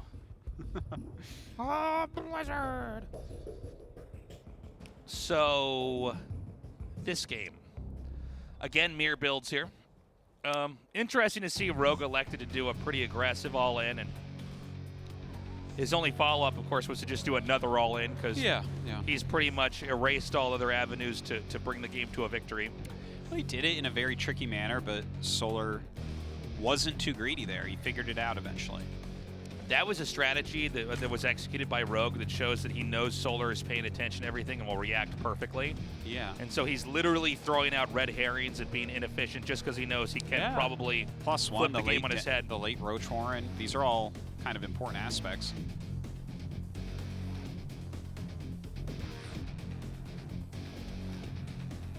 Well, I kind of hope to see Rogue aim more towards a later game. Same here. I do like his late game ZVZ. I think it's really strong. One thing about Solar is, you know, his success has been so much off of really good planning, very original play style. He's a super bright player, you know? Yeah, yeah. He's had a lot of approaches as a Zerg that are just like, oh, he figured this one out. Yeah, he's the guy who started Hydra Bane against Protoss. Yeah. He figured that out in 2015. Also, there was a whole era of him just doing every crazy Nidus build ever. Yep, he was the #1 utilizer of Nidus for a long time. He was the #1 utilizer of Swarm Hosts for a long time. He's definitely had a lot of great ideas. I don't think he's been in the position where he is the all-time great Zerg that everybody looks at. He's been overshadowed by other very impressive Zergs, but he clearly is one of the biggest contributors to the Zerg theory. I think so. I think you're right about that. Definitely an unsung hero in many, many ways. And the thing is, he's been a little bit up and down as well. There was a long period where he was always round of 16, round of 8. Then he kind of dropped off a little bit. He came back up. But he's not really a champion, right? He's like, he gets deep in tournaments, but we don't see him winning. He's generally top 4 Korean Zerg. You know, Dark, Rogue, and Su are always kind of, well, I guess he's in their shadow. Just slightly. If he's a shadow, they're in his person. We have 16 lings that were just made here, barreling across the map, and what is an even earlier aggressive play here. Now, this is one where we have to see how each Baneling connects with lings, if they do, and if they do connect with lings, how many. And this is probably the most volatile point of ZVZ, is if one player does this to the other. Keep in mind that the creep is not connected, so it's hard to get the defensive units where you need them. There's a lot of areas to attack. You could even see the Lings of Solar dart into the main. He's backed off for now, though. No, I'm sorry, he's not backed off. Yeah, he's still microing furiously here. It is just a few Lings and Banes, but as more Lings come out, Solar runs away, and that's a really smart move. But the next phase of the attack is already here. 9 roaches being produced. All right, Solar keeping that pressure on. He's kind of forced some Banes, forced some Lings. Those aren't going to be as strong as the roaches coming up, especially considering Solar's going to add into the Ling Bane. Roaches can help him target down other Banelings and then win that fight. And, yeah, we have to wait and see. Whoa. It's so he funny. Thought about it. Yeah, it was the same thing when I cast at that moment. I thought, well, do you want to get that? I mean, normally, you know, Banes want to hit workers, but really in this game, it's not the function of what they're supposed to do. Mid-game, absolutely. Yeah, there, no. Early game, you're actually trying to get Lings, but it's a funny moment because for some reason they're there, and you know that reflex is there with Assault. So he takes out that first Queen. More Banes are coming forward here. Rogue is trying to sandbag the progress of the rush, but the Lings spill through. More Banes on the way. The Queen will go down. Oh my god, with all these spines though, and the Banes popping out. Is he going to be able to break through? He takes out a spine. Another one he's going to go after. Ling's in the main base of Rogue right now. The spine's going to go down. The Banelings are connecting with the Roaches, but the Roaches are tanky enough and now being turned into Ravagers. They still are going to have a little bit of time here to try to help take the fight. Oh my god, he's done enough splitting, morphing some of these very hurt units into Ravagers. And it feels like Solar might get it here. Yeah, we're also in the way of all rally points now. GG! Solar takes it 2-0. That's actually a pretty exciting plot twist. And you can see, you can feel the adrenaline here on Solar. Yeah, yeah, well deserved. First place in his group. Yeah. Well, I didn't expect Solar to 2-0 him, to be honest. Look at Rogue, not happy with this. He's got to think he's probably playing TaeJa in that last match, and that was a close one. That could have gone the other way. It's really going to come down to, assuming TaeJa wins, it's going to come down who can adapt better after having already played a series. We're going to have an interview now with Solar and see how he's feeling. It'll be translated by Andy. Go ahead, Andy. All right, the first player moving out of Group C is Solar. 사실 How do you feel? 게임이 되게 잘 됐었는데 최근에 GSL이 이게 다가올수록 And recently, 연습에서 잘 안 풀리더라고요. as GSL came close, my practice didn't go well. 그래도 제가 생각했던 대로 판이 잘 그려져서. But I'm glad my strategies and builds worked well today. 멸망전 때 준우승으로 좋은 폼 보여주셨고 During Destruction match, you've shown a good performance. 움직임 보여주셨거든요. And today you've shown a good one as well. 잘안 되셨어요? So, 사실 이게 how was the second game? GSL이 다가올수록 제가 레더 경기나 뭐 다른 선수가 연습을 할 때 약간 부담감이 저도 모르게 느껴지는지 좀. During practice, you know, I had a lot of pressure. 오기 전에도 걱정을 많이 하고 잠도 막 엄청 자주 못했는데. And I couldn't sleep much. 준비를 진짜 많이 했거든요. And I really made thorough preparation. 2주 동안 준비한 많은 빌드들이랑 시간들이 너무 헛되지 않아서 너무 좋네요. And I'm 네. glad my 오늘 efforts 경기가 bore fruit. 흥미로웠던 건 강민수 선수가 좋아하시는 그 일벌레를 좋아하시는 성향도 Solar, 전혀 you have the 나타나지 tendency 않았고요. to 또 공격적인 like 스탠스를 larvas 많이 and 보여주신 make 것 more 같아요. drones. 이런 것도 일종의 연구나 고민의 이런 흔적으로 좀 변화하신 걸까요? So did you 사실 adapt to the 제가 opponent's style 24강에서 today? 떨어지는 패턴들을 한번 분석을 해봤어요. I mean, I 제가 워낙 analyzed 많이 the 떨어져가지고 patterns where I 36강이나 get 24강에서. eliminated. 근데 항상 저는 그러니까 상대들이 항상 저랑 할 때는 무조건 뭔가 전략적인 수를 준비를 해오더라고요. And it feels like the 그래서 opponent 첫 always 경기도 brings out a 그렇고 really unique 무조건 상대가 올인을 strategy 한다는 when they play against 생각으로 me. 일부러 그냥 일벌레 찍을 수 있는 거 안 찍고 병력을 찍었는데 So I did go 그게 for 잘 more 풀렸던 것 production 같아요. than going for the workers. 오늘 그래서 또 그런 모습 보여주신 것 같습니다.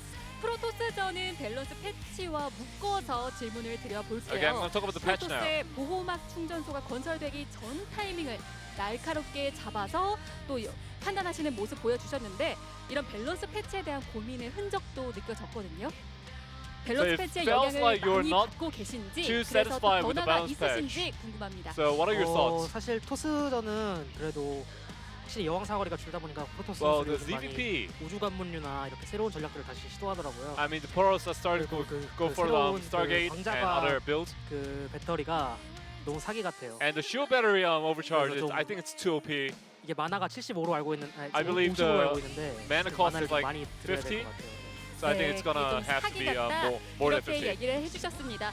그래도 오늘 보여주신 폼이라면 Well, 앞으로가 today, but 더 you've 많이 shown a great 기대가 form today, 되는데요. and we 이번 can definitely 시즌 look forward to your 좀 future 각오가 matches. 달라 보이시거든요. 어떠세요? And you look very 사실 strong 저번 right now, 시즌은 Solar. 제가 슈퍼 토너먼트 끝나고 Well, last 16강까지 season, 시간이 한참 after the 있었기 Super Tournament, I had a lot of 약간 time until the 나태해지고 next season. 해이해지더라고요. And I was kind 그래가지고 of 확실히 준비가 complacent. 덜 된 모습을 So 전태양 I've 선수가 definitely 준비가 shown 선수가 보인 것 같아서 not a good 오늘 performance 끝나고 against 바로 TY. 연습해가지고 계속 16강까지 So 꾸준히 I'm gonna go 연습해서 home 좋은 today 모습 and practice 보여드리도록 more 하겠습니다. and try to show a 네, better 오늘 performance 모습을 볼 in 수 the next 있어서 match. 더 재미있는 경기였는데요. 마지막 한마디까지 And 들어보겠습니다. anything you want to say 항상 before you go, Solar? 지원해주시는 부모님이랑 여자친구한테 고맙고 I'm 그리고 really grateful to my parents 항상 and my 많은 girlfriend who always 저한테 support me. 연습을 진짜 많이 도와줬어요. 이번에 선수들이 다 너무 고맙고 And all the players have helped me with the 그리고 scrims 이제 항상 a lot.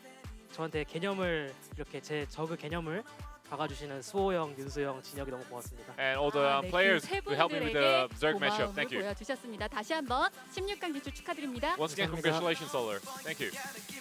네, 이렇게 C조의 1위 진출권 Moment for him that he's 강민수 선수 advancing. 만나봤는데요. This group's 계속해서 tough. To get out GSL first is pretty badass. Absolutely. Well, good on him. He Yeah. really outplayed Rogue there and gets to move forward. Coming up next, we're going to have Super against TaeJa. It feels like it's TaeJa favored, but we haven't really seen Super's PvT. Yeah, the thing we can take away from Super's game so far is that he's got a lot of good ideas, but the execution isn't there, whereas TaeJa seems to, I mean, he looks really good, man. But do you remember how he did the same exact all-in 3 times in a row TVP? I don't think that's going to happen this time. We got a short break. We'll see you guys in a second.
싱그러운 청귤 칠성사이다를 만나다. 이런 청량함은 처음이야. 칠성사이다.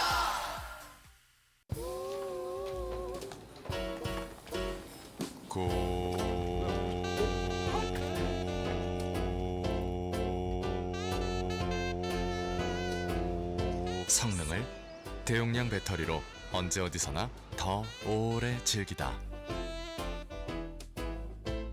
72Wh 대용량 배터리, 고성능 노트북의 새로운 기준, LG 울트라 기어. 듀얼 메모리, 듀얼 저장 장치. 고성능을 듀얼 업그레이드로 더 오랜 기간 즐기다. 라운드 24 솔라 슈퍼 태자 로그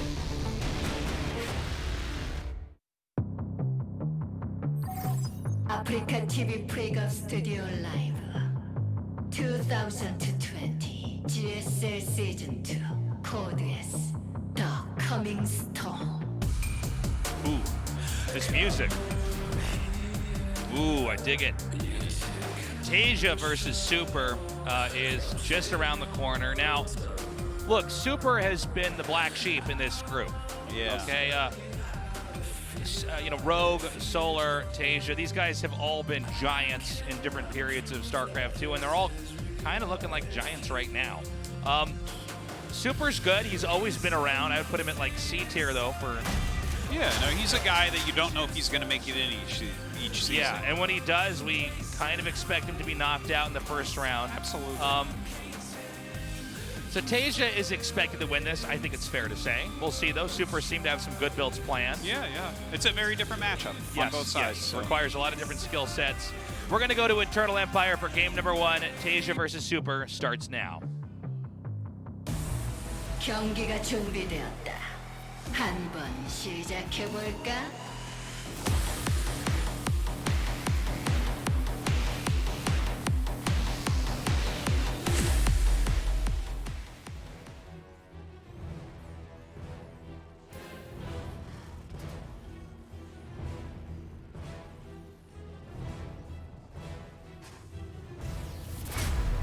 팀 리퀴드 태자 윤영석.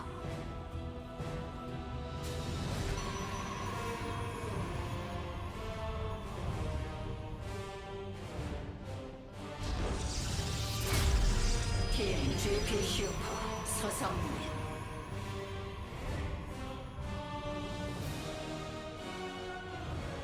All right. I'm excited to see what Super has planned here. I think that TaeJa, I've always felt like he is really good at late game TVP. Of course, we saw that weird best of 3 where he did the same all-in 3 games in a row, and that did not work. That was like kind of it was like the computer is broken type moments. Yeah, it was like it was a campaign mission where the computer plays like a multiplayer player, but you're going to learn how to stop it eventually. Look, I think that was an exceptionally bad series from him. I think had he made it work, it would have been so cool. Yeah. But when it doesn't work, it's literally a perfect educational example of why you can't just do the same thing over and over and over. See what his plans are overall in this series, but as far as Super goes, I kind of want to see him play aggressive. There's nothing about Super's play, past or present, that makes me think he can beat TaeJa in a positional macro game. Yeah, So I would agree with that. I want to see him do something somewhat sharp, you know? Well, what do you think about, you know, this style that we've seen, especially in 2020, where they get stalkers out and try to put pressure on, try to blink in? I mean, would that like be a the style? blink. Yeah, would that be a style you think would be acceptable here? Or do you mean something even more dramatic? I would want something more dramatic out of him, to be perfectly honest. Wow, okay. It looks like it's probably a blink opener, and it's good for everything, whether you're doing an all-in or a defensive play. A blink opener is great, but See where he goes with that. Just poking in with this adept. Not gonna find too much.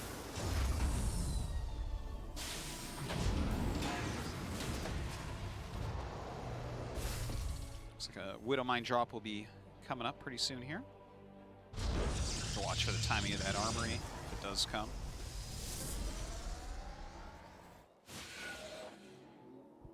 And TaeJa overall, what's most exciting about what he's done, especially today as an example, is he's showing he can go toe-to-toe with in macro games that are crazy complicated, right? I mean, when you have the map really split in half and you're having to attack different locations and fan out, it's very difficult and requires a lot of experience. And I think we're going to have to change the way we think of TaeJa as a player from the past, as he's really someone who's quite good in the present. And I'm hoping we get to see a little bit of that. I think Artosis is right in that we will probably have to see something pretty dramatic, though, from Super, which would have been, he would avoid that phase of the game. He's doing that right now. It looks like a DT drop is going to be the name of the game here from him. We'll see what he can get done with it. Where is the DT tech placed, actually? It's in the main, I believe. Because it seems like this Widow Mine drop is going to come in, and this could inadvertently spot the DT tech. Yeah, it's possible that he rockets through and drops one here when he sees no stalkers. There's only a stalker in the wall, so... Okay, both go here. This is pretty important. Yeah. Okay, so he gets a stalker and 2 probes and gets out with 1 Widow Mine, so it's a good drop. Oh, this is the important part, though. He sees it. He knows. Oh, man. And even if the Widow Mine doesn't get to burrow in time, this is what's more important. Yeah. Well, Pulls that was the SCVs out. That was truly huge to get that scout off, because that the thing is, the damage wasn't that much. It didn't matter that much for Super as long as he gets his DTs going. But now that TaeJa can just play exactly anti this, still, look at this. This is good damage. Doesn't quite pick it up. For a sec, I thought it was Needs to get more DTs though. Look, Raven just started. Yep. He doesn't have a scan right now. Despite scouting it, it might do a lot of damage still. Taking out the SCV that's making the turret. The constructed turret goes down as well. The follow-up from DT is never a clean one, but if the DTs do enough damage, you don't need to have a clean follow-up because they're already behind. Dude, look at this. He's actually doing so much. Good pickup. Gets out with his DTs. He's only lost 1 DT and 2 probes and 1 stalker this game. That's like really awesome damage. This has been a fantastic DT drop. Okay. And it's actually not done yet. Oh my gosh. Where's that Raven? Right. There it is. Might disable it here. No. I'm actually okay, surprised. He picks up quick. Surprised he had the balls to even drop it out again. I'm like, no. Yeah, it's a great way to lose 2 DTs. Yeah. Okay, so we see Colossus tech on the way. I think that's a good follow-up, right? You do this much damage with it. Yeah. Get some solid splash damage while you take your 3rd. Absolutely.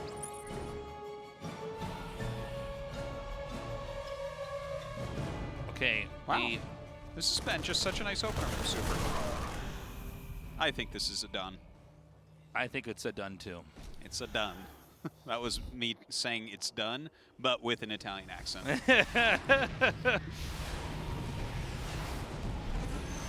He's going to have to recall this back. Oh, does that? Nice. Oh, TaeJa. Always with the handsome You plays. devil, you. Look at this. He has cloak. Let's see what he gets done with this. Another I know this exactly moment from TaeJa. All right, going to leave that. Banshee sitting behind the 3rd base. So Protoss expands up into a 3rd here. Thermal Ants is inbound here. The DTs are not going to do much else from here on out. You know, when you get enough detection in StarCraft 2, the DTs are not strong. Just as a unit that can take a fight. That's why Blink occasionally they get good, because they can blink on top of something. Yeah. Well, they don't have any real staying power. I mean, make Archons, that's about it, right? Yeah, exactly. Mech tasteless. Probably.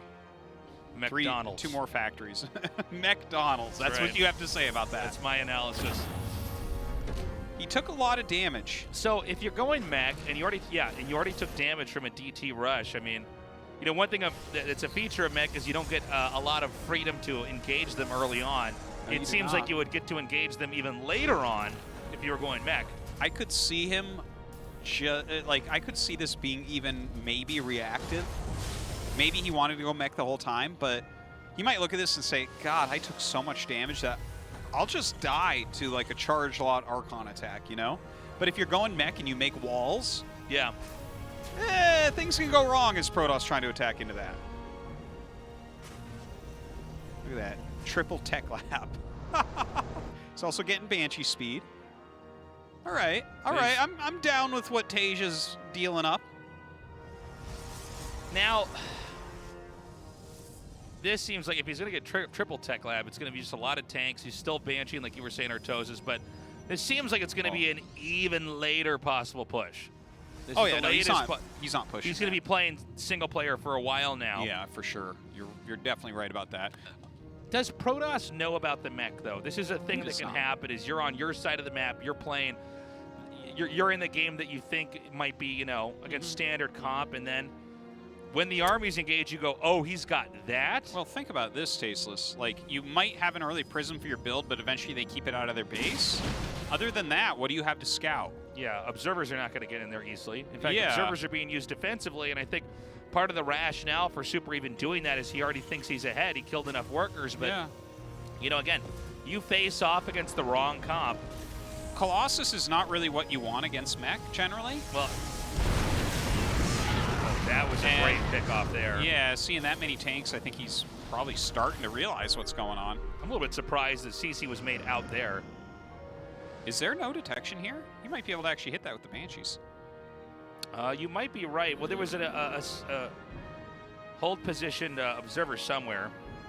What do we call it when the observer just stops and gets siege mode? Siege mode. It's not what it's called, but that's what I was thinking about. That's what I always call it. That and overseers. Any unit, yeah. Whenever something plants itself and it's can't be siege moved, mode, yeah. it's siege mode. It has to just be the older ability name. Yeah. It's- Oh, it increases range too? Okay, siege mode. It shouldn't be able to detect things directly under it to really make it siege mode. So there's 5 bases now being taken here. You know, with Mac, you get your place in the game a little bit later, but when it's your time to come out, your army is generally stronger, almost always. Yeah. So we're waiting to see how exactly this push is going to come here. Well, TaeJa's recovered really well. He's got a pretty solid amount of workers at 69. His supply looks very, very good at the moment. But I like that Super is just kind of mass expanding and adding gates on, right? He's getting lots of upgrades at the moment as well. I think that's a really important thing. Like, if your opponent's going mech, make a lot of Nexuses. Yeah. Do not be sitting on any small amount. Just doesn't make sense. It's very stalker heavy right now. And there's things you can do with them, but like when you look at this composition that Super has, it's not a very good composition against mech. There's some counterattack potential. Maybe the Colossus can help whittle down some things in the front. Yeah, man, but at the look end at of the day, the this. siege tank counters every unit he has. Yeah, and there's enough other units present here that that they can buffer in enough time for the siege tanks to get maybe 3 shots off and everything is dead. Yes, yes, exactly. All right, here we go, here we go. That's what I'm talking about. Exactly. If you step into the artillery range of those tanks, you're gone. Melted. Obliterated. The tanks are hot lava. Is that show any good, by the way? Oh, it's one of the worst shows I've ever seen in my whole life. Really? Yeah. All right, get ready. The tanks are hot lava. I still watch it, by the way. What is this? Oh, it's a terrible obstacle course. Oh, I love obstacle course shows. Yeah, you should watch this. They pretend that their friends die when they go under the lava. Oh, that makes it even better. Now I gotta see it. Here we go. This is kind of a weird engagement because TaeJa just engaged with a piece of his army, and it was too far away. The tanks didn't get many volleys off there. But they're still hot lava. Yeah, the tanks are definitely still hot lava. He has to stay away from them still. Well, he can counterattack here, I think. I don't think there's anything at all to defend over there at 6 o'clock. Uh-oh. But what if the lava could move? Lava does move. What if lava but had to... slowly. Lava has to go into siege mode first. You just got to wait for it to cool down. Just keep running. Yeah. Oh! Oh my god, he blinked in front of his Does this zealots. work? The Zealots are actually stuck behind right now, but he did get some good volleys off there. It looks like he's going to take out all of these siege tanks, but the Banshee's going to be able to clean this up. The thing is, though, the tanks take longer to make than the Zealots and the Stalkers. No, they don't. Oh, wait, yeah, you're right. 12 Stalkers just warped in. Okay. Yeah. I think that TaeJa might lose this game now. Actually, I think he has. I mean, this is... Wow. What a weird game. Can he pull back and stay alive right now? I don't know. And even if he can, is it worth it?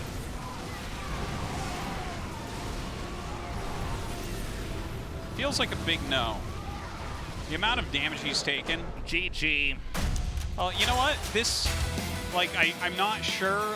Maybe that was what TaeJa wanted to do on this map all along. It is. I think it's a pretty good map for mech as far as maps go for mech in TVP. Yeah. But the amount of damage that the DT drop did was outstanding. It seemed like an odd so choice. Much. It seemed like an odd choice to try to go into tank-only mech after you're already that behind. I think if you never move, it can be okay. But like he ended up starting to chase the army. I think he took a poor engagement where all of his units that were meant for tanking damage for the tanks died out of range of the tanks. Ice and Chrome for map number 2. Look at TaeJa laughing here. Super, I think a lot of people would expect him to be losing to TaeJa here, but if he takes one more game, he gets to go up against Rogue. He's one step closer to getting out. Yeah, well, I feel like Rogue might be a brick wall for him, but I guess we'll see. Can he take down TaeJa first, though? That's the question. Our game is ready. TaeJa vs. Super Game 2 starts now. 경기가 준비되었다. 한번 시작해 볼까?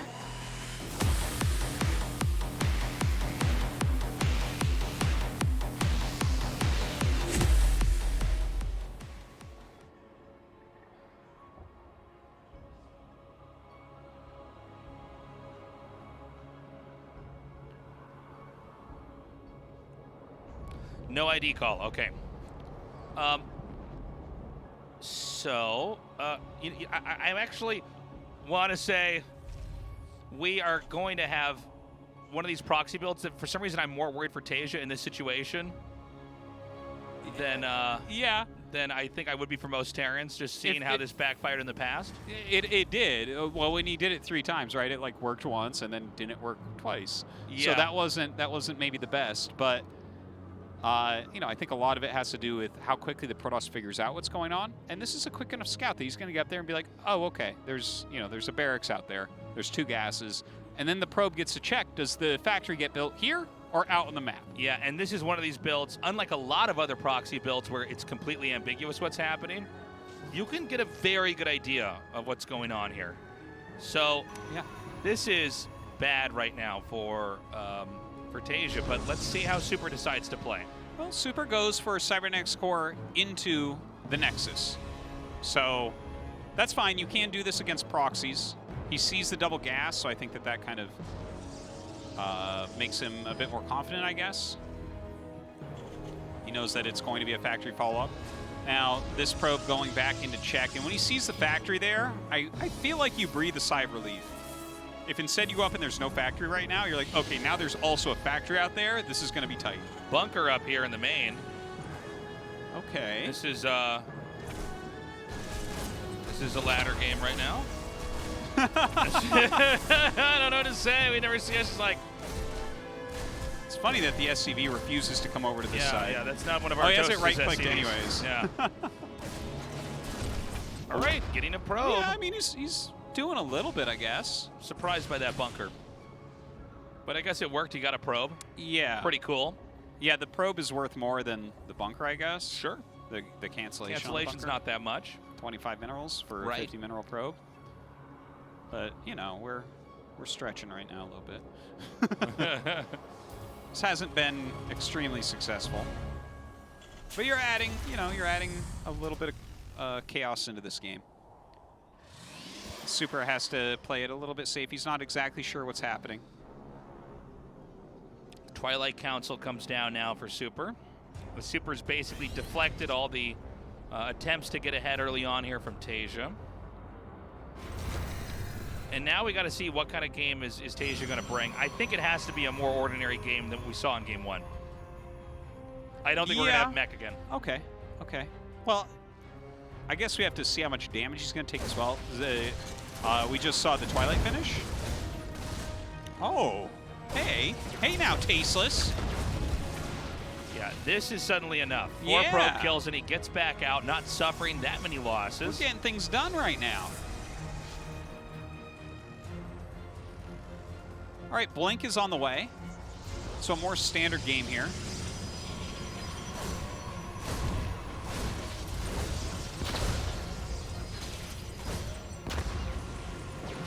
Okay. Ooh, doesn't lose anything. Yeah, that's pretty smooth. Gets harder and harder to ever keep the Reapers alive the longer the game is going on. And now we're going to have a Widowmine drop. I really like this. The Robo's still a ways off. Yeah, that is true. And he's definitely going to get a little bit with this at least. And he still has enough units he can try to dive in again here. So there's a lot of little tactics that can be tried out here. Yeah, he has a lot of potential for killing some more probes. Protoss is Look only... at the worker count. Like, yeah, he's got his command center at his natural now, and Protoss is only up 3 workers. Yeah. After this tech-heavy opener. That's good. Okay, medevac boost time. Looks like it... Is he actually going to go for it? We see him arcing. Stalker showing its power hitting that gateway. I know. That's the kind of damage I can do. So, yeah, I mean, at this point in time, probably not worth it to go in, but maybe you can try to send the Reapers in somewhere and then backdoor the Widow Mines in somewhere else.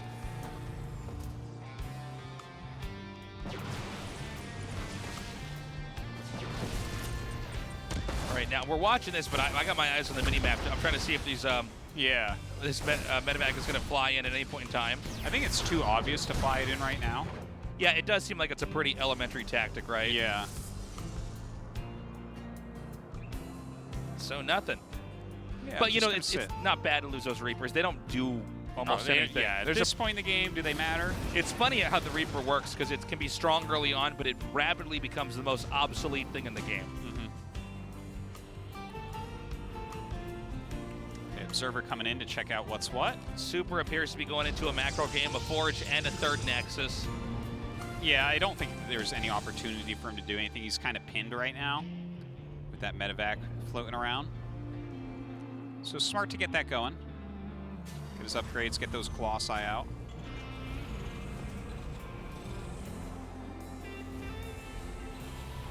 Get a much better idea of what's going on, though. He's not being fooled. This is bio play. His composition will do a bit better against it.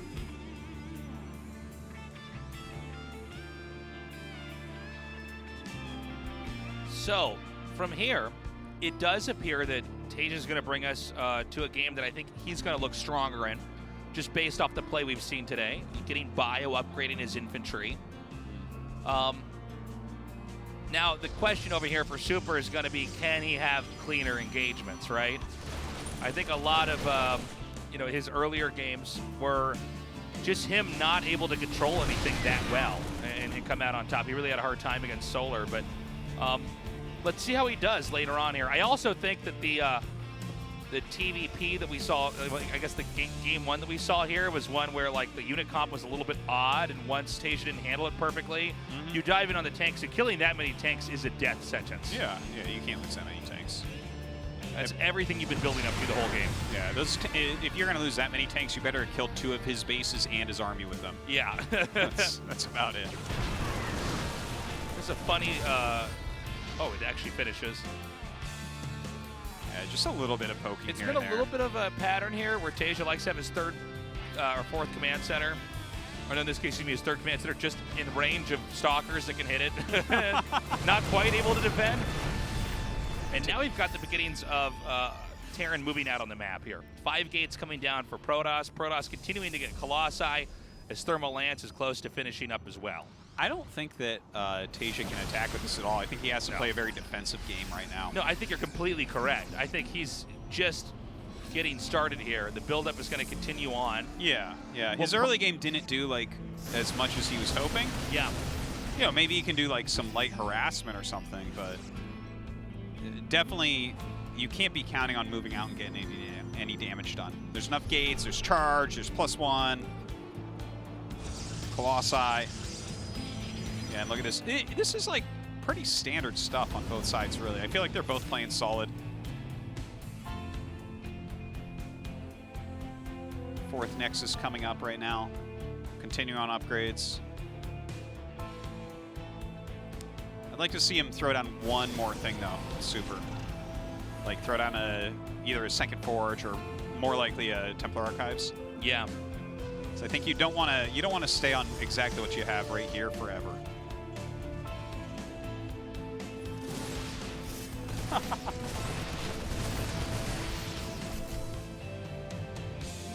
So we're getting to what? Oh, hold on a second. Is Protoss going to actually try to attack in here? Is this wise? No, I don't think he can attack here at all. Yeah, not at all. I guess with Stalkers you can always poke a little bit, but this is not an attackable location. It always seems scary though when you see the Stalkers versus just the Siege Tank range. Stalkers do their little pew-pew lasers, and then the Siege Tanks can actually obliterate anything that gets inside their range there, like we're seeing there.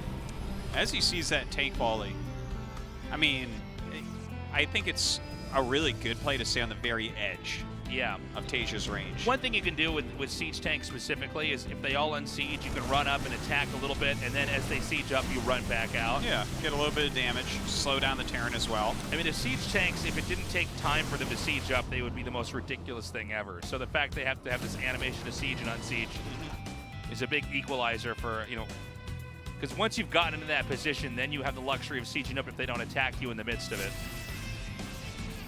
TaeJa trying to come out from a different angle. Super rotates his army immediately. Really good army movement. TaeJa scanning, seeing where that fourth base is. More tanks coming up here. Everything seems to be aimed to try to hit the Protoss. Protoss, by the way, is maxed out. Probes are going to be pulled here. Oh, no, they're not. I'm sorry. It looked a little bit weird. I thought, okay. Oh, man. With that Raven there as well. And, and 8 tanks. Oh, my gosh. 7 tanks, rather. Here we go. Let's see. Oh, my God. That blink forward on the left-hand side. Targeting down a couple of the tanks. Disables immediately on one of the Colossi. But look at those force fields. Yeah, one of the Archons was stuck in the back. I almost felt like he should have used an armor shred there. That is so close to being hit by all the tanks. It's crazy. All right, he backs it up a little bit. Oh! Can he actually push any further? He needs to get the Colossus a little bit further back. You don't want that up in the front. With it. Yeah. Yeah, then it just... Colossus are tricky like that, too, because they automatically clump on top of your army, so everything's taking damage. Okay. Well, it looks like he led a little bit with something. We have the Archons in a better position here now.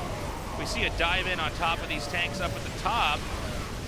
I don't think this is quite enough. Hold on. Oh, he has another group of Zealots coming in. So it feels like a pretty equal fight right now. And EMP comes out. I think Stalkers are still too brittle, though, right? Oh, my God. TaeJa actually just going to hold. That's insane. That was a pretty close battle at the end there. I actually thought he might barely break through. I didn't even see anything on top of the tank. I thought he just turned on his own tank and was attacking it there. But TaeJa decides to back up. Yeah, I think it's the right time because when you get those charge lots in there, right, it's going to be a lot harder to hold on with such a small force. All right, +2 is done here on armor for Super, but TaeJa's 2-2 finishes up, so he's actually up and upgrade at this point. We still don't see any Psy Storm, which makes me a bit nervous. When you're only relying on Colossus the whole time, it's like, well, Protoss has a second splash unit, and it's actually tasteless. It's better. What? Yeah. I like your whisper casting. Yeah. ASMR Tosis. Oh, nice. Well, we have Terran backed off now. I gotta say, you know, Super is getting to play the games that I think, you know, these are the exciting games to see because he's holding his own. Yeah, he's playing a nice PvT overall. You can't really complain. Yeah. We have another attack in here. This is a very basic army, though. You see this army? It's like got a lot of power in its first hit, but he's got very little splash damage, very few long-term units. Right. If TaeJa maneuvers correctly, he should be able to beat compositions like this. And you can see Super knows this. He's actually just running away now, taking a ton of extra free hits. Yeah, I don't know about Super moving that way there and then allowing almost all of his shields to be chipped off. I mean, minimum here you need a second robo. Minimum. If you're gonna, you can't only make gateway units. You're not Adele Scott, and this is not 2009. All right, he comes in. A good dive over here. Zealot's spilling over on top of the infantry. Colossi Fire starting to thin that infantry out as well, but I don't know if there's enough sophistication here. Yeah. I mean, it seems like with the last Colossus, barely surviving. I thought it might be shot down. I just wonder, you can't tear and reinforce and shove in once again. Well, yeah. Hey, that's the thing. If TaeJa just continues this type of play, where he's being positionally intelligent and continuing to utilize higher tech than Super, you can't just make Zealots and Stalkers and have 2 to 3 Colossus and win in this type of scenario against a player like TaeJa.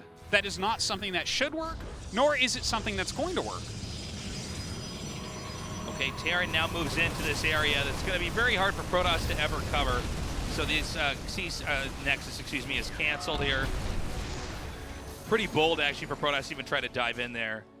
The thing is, geography there is so good for Terran. Yeah. He wants engagements, but they need to be the right engagements for him. He needs to catch a piece of the army or the army in motion or something like that. Yeah. His army moves around very quickly. Yeah, Terran has to siege up. Yeah, exactly. All right, he blinks forward and actually starts picking off quite a few of the valuable units here. TaeJa coming in, though, from multiple angles. Those 2 Colossus, let's see what type of damage they actually get done over here. They're doing quite a bit over here. The infantry, Colossi naturally counter the Marines when they get their shots connected with them. They're just such squishy units. 3-3 against 2-2 right now. By the way, Super expanding down towards the bottom right. Oh! That's a big catch right there. And, it's the tanks that are the main line of defense from Protoss just walking all over you. All right, he picks off a Colossus, but at what cost there? It takes a lot of damage onto his army. The infantry is diving on top of this Colossi. I don't even know if he's going to kill that last Colossi. It finally goes down. Oh, man, he was microing with only Marines against the Colossi. The Marauders eventually end up picking it off, but he has taken a huge amount of damage, lost so much of his army, so much of his SCVs as well. Takes out the Warp Prism. That should end the attack, but there's already so much over here. It seems like Terran's going to have a really difficult time doing much else. A blink away. I tell you, we're seeing TaeJa make maybe 1 or 2 very small mistakes and Super jumping upon that. Yeah, he seems to be much more uncomfortable moving tanks in this matchup versus against Zerg. Yeah, well, it's certainly very different. The tanks are going to die instantaneously if Protoss finds them. Yeah.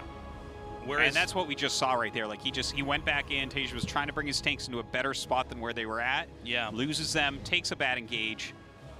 But there's still hope here for TaeJa, I think. He's down in workers at this point. There is a huge economy, but just look at the mini-map. See how many gases have been taken? There's just he is really a gateway man right now. He is. Right? He's making 2 to 3 Colossus and then just Zealot Stalker. He's a gateway king among men. Yeah. He's super gateway man. Yeah. Literally. Yes. And X-ray vision. He's doing a good job with it. But again, this is a game that if TaeJa loses this, I guarantee he's going to be really frustrated with himself. Oh, for sure, man. I like that. That was cool. That was a good move by Super. Yeah, you can always get behind the minerals of a planetary and then just kill workers, and the planetary can't do anything. And I don't think he really needs his recalls. It's not like he needs a bank pad or something. No, I don't think he has an army where he's going to get caught somewhere and just have to book it. Well, maybe he wishes he had it now, to be honest. Yeah, we might have spoken a little bit too soon on that, but... Well, I thought he was going to move in for attack pretty soon and kind of dictate the flow of the game a bit more, but now he loses a base. So yeah, I guess those 4 Stalkers not as valuable as this Nexus he just lost. But can this army chase us back over here and maybe squish 6 o'clock, 6:45? You know what's killing me about this? Is he's so gateway-centric, and he's got no gas. He's just basically making Zealots and all this, but he's not getting 3-3. It's like every portion of this game he's been thinking, I'm about to kill him, I'm about to kill him. You know, that type of thing. You know, it's funny. I had not noticed the lack of 3-3. I just sort of assumed that it was there. 2 upgrades make a huge difference. Having TaeJa be up 2 upgrades, like even like if their armies just hit each other, I think TaeJa wins. Well, the funny thing too is Super always just has 2 Colossi. Yeah. As his big scary tech, and you know TaeJa's kept consistent with never-ending development here. Mm-hmm. His army's getting so sophisticated. Like I think now. Watch these EMPs. Oh my God, this is gonna get melted. Yeah. This army is gonna be an ice cream bar on the sun. Look at that. Oh my God. Oh, I shouldn't have teched ice cream bars versus sun. Yeah, it wasn't even an ice cream bar. It was more like a popsicle. Yeah. I mean, you can see Super is a good player, but he is not.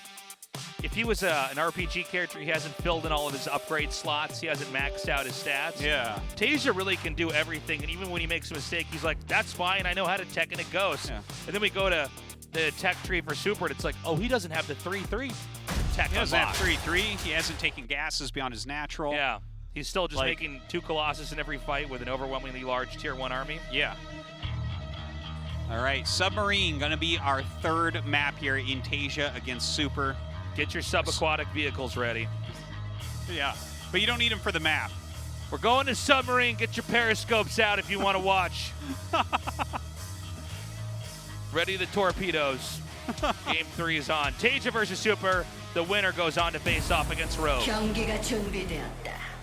한번 시작해 볼까?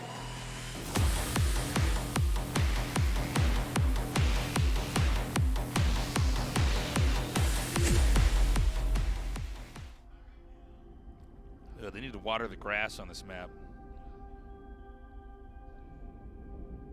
You light a match on that part of the map, the whole map burns down. Hey Artosis, how you doing, buddy? Yeah, no, I'm sorry. I was processing this. Oh my. So Submarine, huh? Yep, that's where submarines go down there. You see that? Submarines, Marines that are below, right? Yes. Okay. Does he get the second gas here? Okay, so this is weird because we talked about TaeJa was doing the same proxy stuff twice, and now, and like how that would never happen again. And then here we are. You know, it might be like, the thing is, I don't think he's going to all in with it. While you could, he might just want to have a more tech-heavy opener because he knows in late game that he should beat Super. So if you're kind of keeping harassment pressure on them and you have enough technical units that you're not going to die to anything in the early game, that seems like a reasonable play against someone that you should outclass late game. Yeah.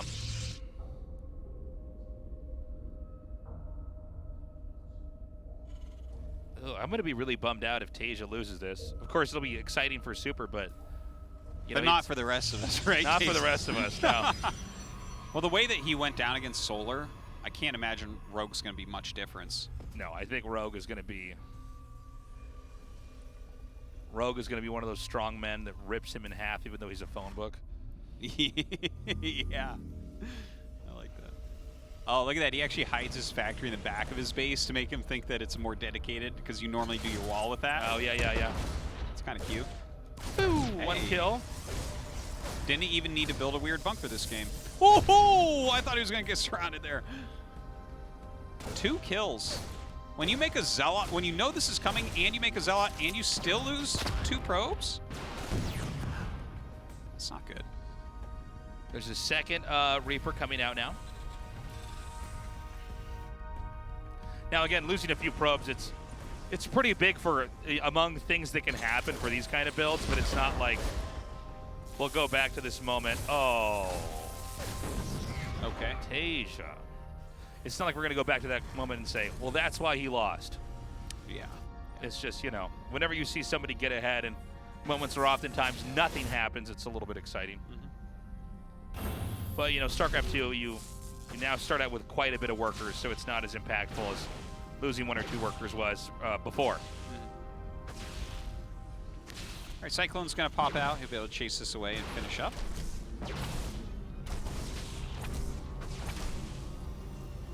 Where's the Cyclone? How long does it take a Cyclone to build? Too long. So the barracks now will float back. Is it worth it at all, I wonder, to have the barracks float into the Protoss's base to scout? Honestly, I don't think so. I don't think so. I really don't, yeah. Now, is this going to be another DT drop? He has the Twilight. Okay, there it is. Now, we've seen this style of play, if I'm getting a read on this correctly. A few more gates come down here, and then we're going to have War Prism Stalkers with Blank trying to pressure the Terran. Oh, you think it might be the 4-gate variety? That's what I'm thinking, yeah. Yeah, okay. You think you're just going to take a third and get Robo? If you go 3-gate, you're going to take a third. If you go 4-gate, it's more of a pressure build. We've got the 3rd gate making here. We'll see if a 4th goes down.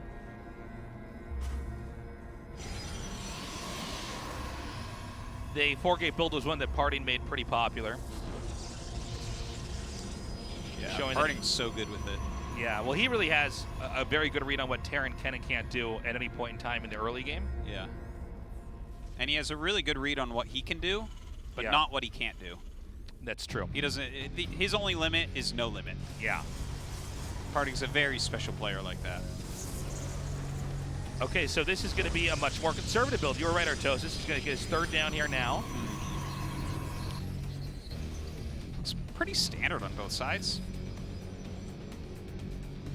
Reaper going to get a good scout off here. Just see Stalkers being warped in, that 3rd base being taken, everything he kind of expects to see. Knows he can kind of sleep easy. You're not going to have your opponent take a 3rd here and then go attack with other Stalkers and have huge damage potential or anything.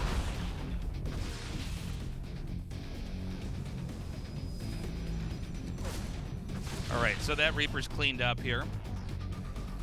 I want to watch the army movement here from TaeJa as well. He seemed to, even though he won in the last game, he seems to struggle with the fluidity that Protoss have. And it's funny because Zerg is a very, very fluid race when they move as well. I mean, they basically have the most mobility in a lot of senses. You know, Banelings just roll through.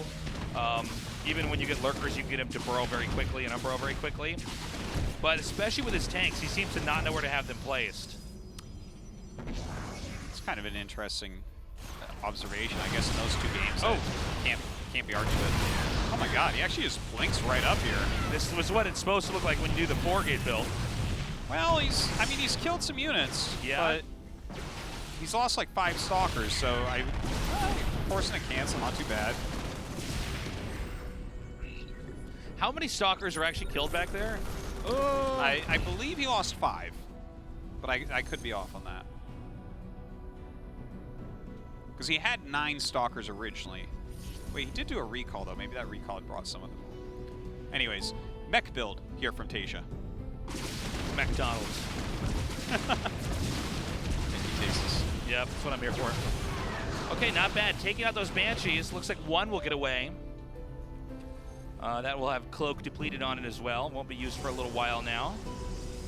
Yeah, speed now, once again. I'm almost more worried for TaeJa now. Look, the weird theme in this series for TaeJa has been his inability to move his tanks efficiently with his army. And if this mech build is going to be the same as the last one, and by the way, it does seem like he has less variety in builds in this matchup. Yeah, it does. In the last 2 seasons, well, this season and the last one. You got to keep your army very close with your tanks. Oh my God. Well, I do want to point out he didn't lose a billion SCVs and a ton of mining time at the beginning of this game. That's true. Unlike game 1. Yep. Yeah. And game 1, like he got to a good supply. He had a good army. It didn't go well. But in this game, all that's going to be more so. And he has that game to learn from as well. And be like, oh, okay, I gotta pay more attention where my army's at. Yeah, exactly. So I am feeling this for TaeJa. As long as he takes it slow. Because like Super is pretty dangerous walking around with his gateway-based armies.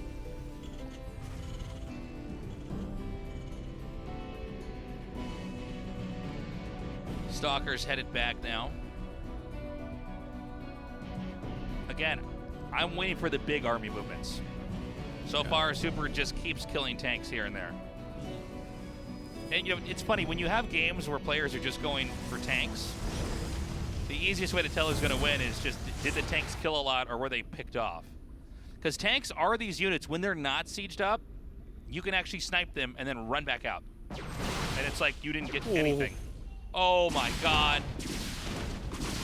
Yeah, here we have an observer coming over here. He'll probably blink down on top of this. What? You should be able to blink over there. That's yeah, yeah. Come on. Come on.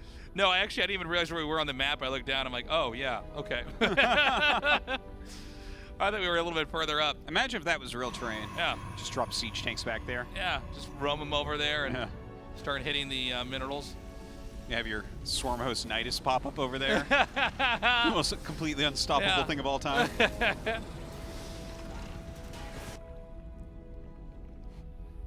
So yeah, those Banshees are going to be stuck down there for a little bit. We have another Nexus coming in here in the upper right.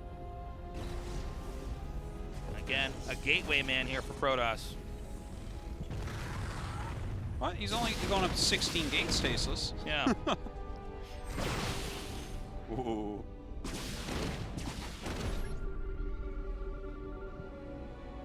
For Tat right there.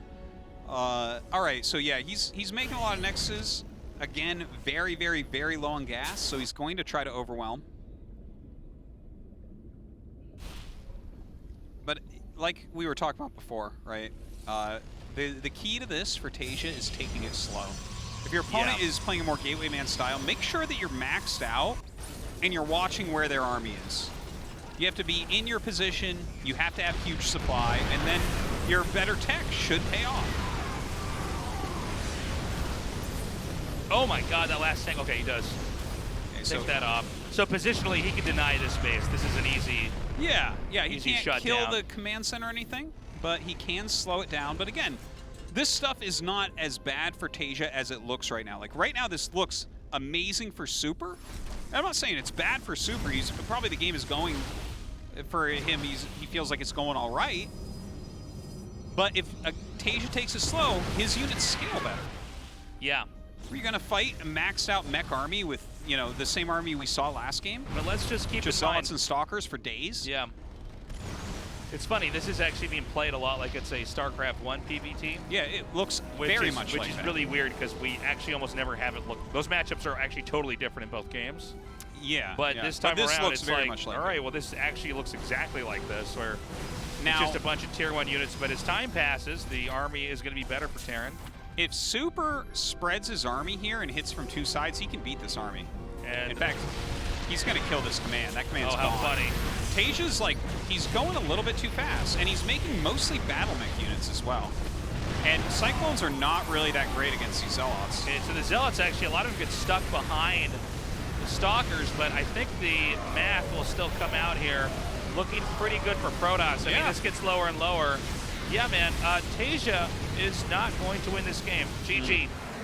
Super wins. All right, good on Super. You know, I think he played this series pretty well overall. TaeJa was a bit overeager trying to take that base. I feel like he did not identify what Super is doing, and this is not something we really ever see. Yeah. But he wasn't taking gases, he was just making units. So if you really slow down against that, let your upgrades continue to speak for you, let your tech continue to speak for you, and the scaling of your army. If you put all that together, you're able to beat a strategy like that. I'm really surprised by these results, to be honest with you.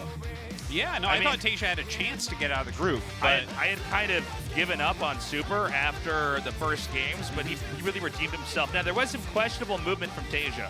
TaeJa seems to be looking at this matchup completely differently from the rest of the Terrans. Unlike the way that TaeJa looks at TVZ, he seems to be completely in alignment with our other top-tier Terran players, which is really interesting. I want to see, assuming he gets into Season 3, and I think he will, I want to see how he plays. We have a short break. When we come back, Rogue versus Super, a fight to get to the round of 16. Don't go away.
울트라 기어로 부드럽게 이긴다. LG 울트라 기어 게이밍 모니터. 거기 들어와. 그 밑에 걔 잡고. 나이스. 자, 됐어. 미안해, 로우나. 화났어? 미안해. 내가 해줄게. 아, 잠깐, 내가 누르면 안 돼. 아, 누르면 안 돼, 지금. 아, 자, 교표는 무슨 소리야. 좋은 시간 되세요. From the beginning. Hit it, boys.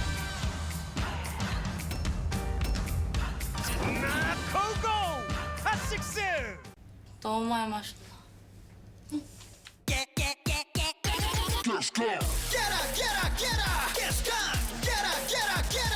청정제주 숙취비법과 탄산의 만남. 숙취엔 가스강. 상큼한 복숭아, 칠성 사이다를 만나다. 이런 청량함은 처음이야. GSL 사이다.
He's done it now 4 times in a row.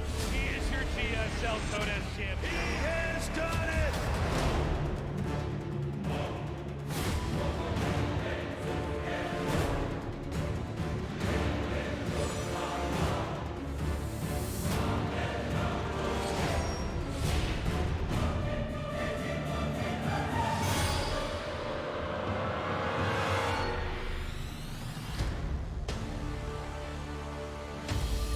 뜨거운 박수로 결승전 대결의 시작했습니다.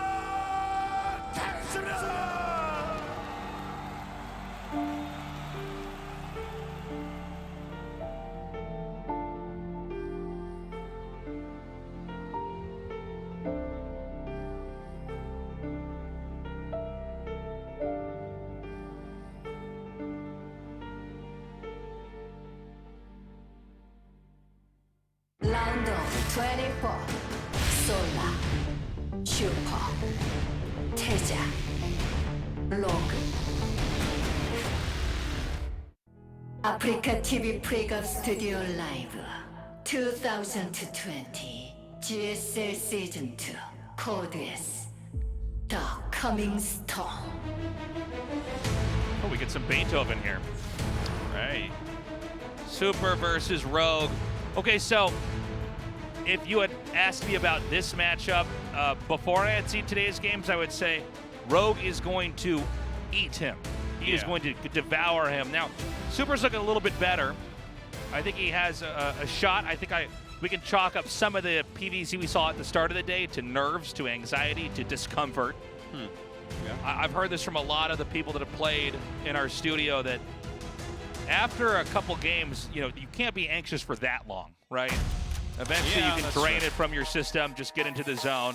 And he's already beaten TaeJa. Rogue is the person who's actually fighting to get out of this group now. Solar beat Rogue. Upsets have happened all day today.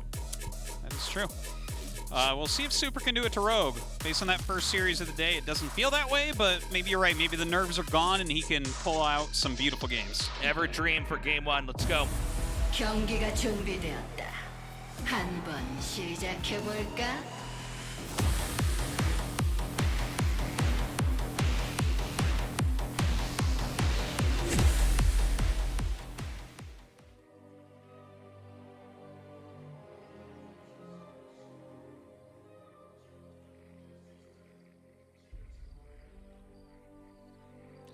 Okay, so we're just going to go right into the game here. Super sending his probe out. Now, let's remember we saw the double pylon block twice in the game against Solar. Ah, yes, that's true. The double pylon block was at the third, though, right? Yeah. Right, okay. Here he's just blocking the natural. Not going to allow him to expand there.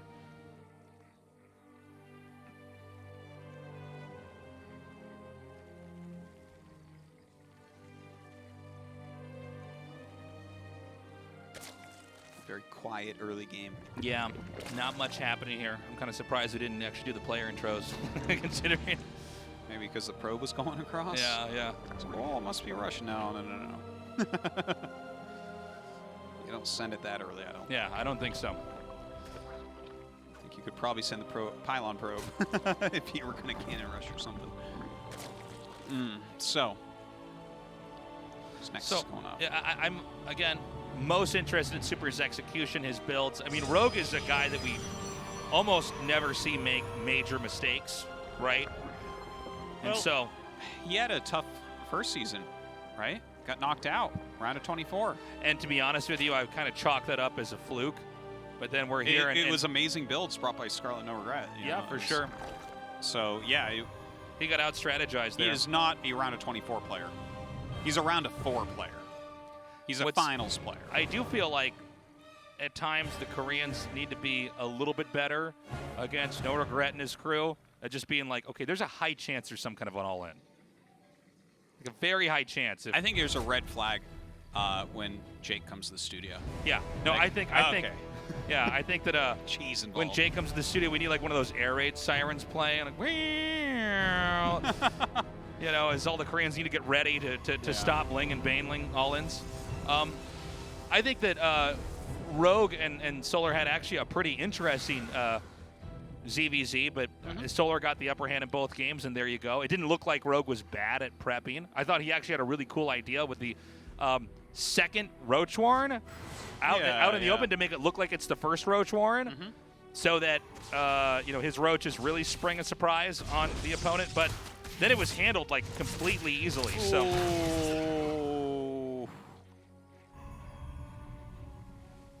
Oh.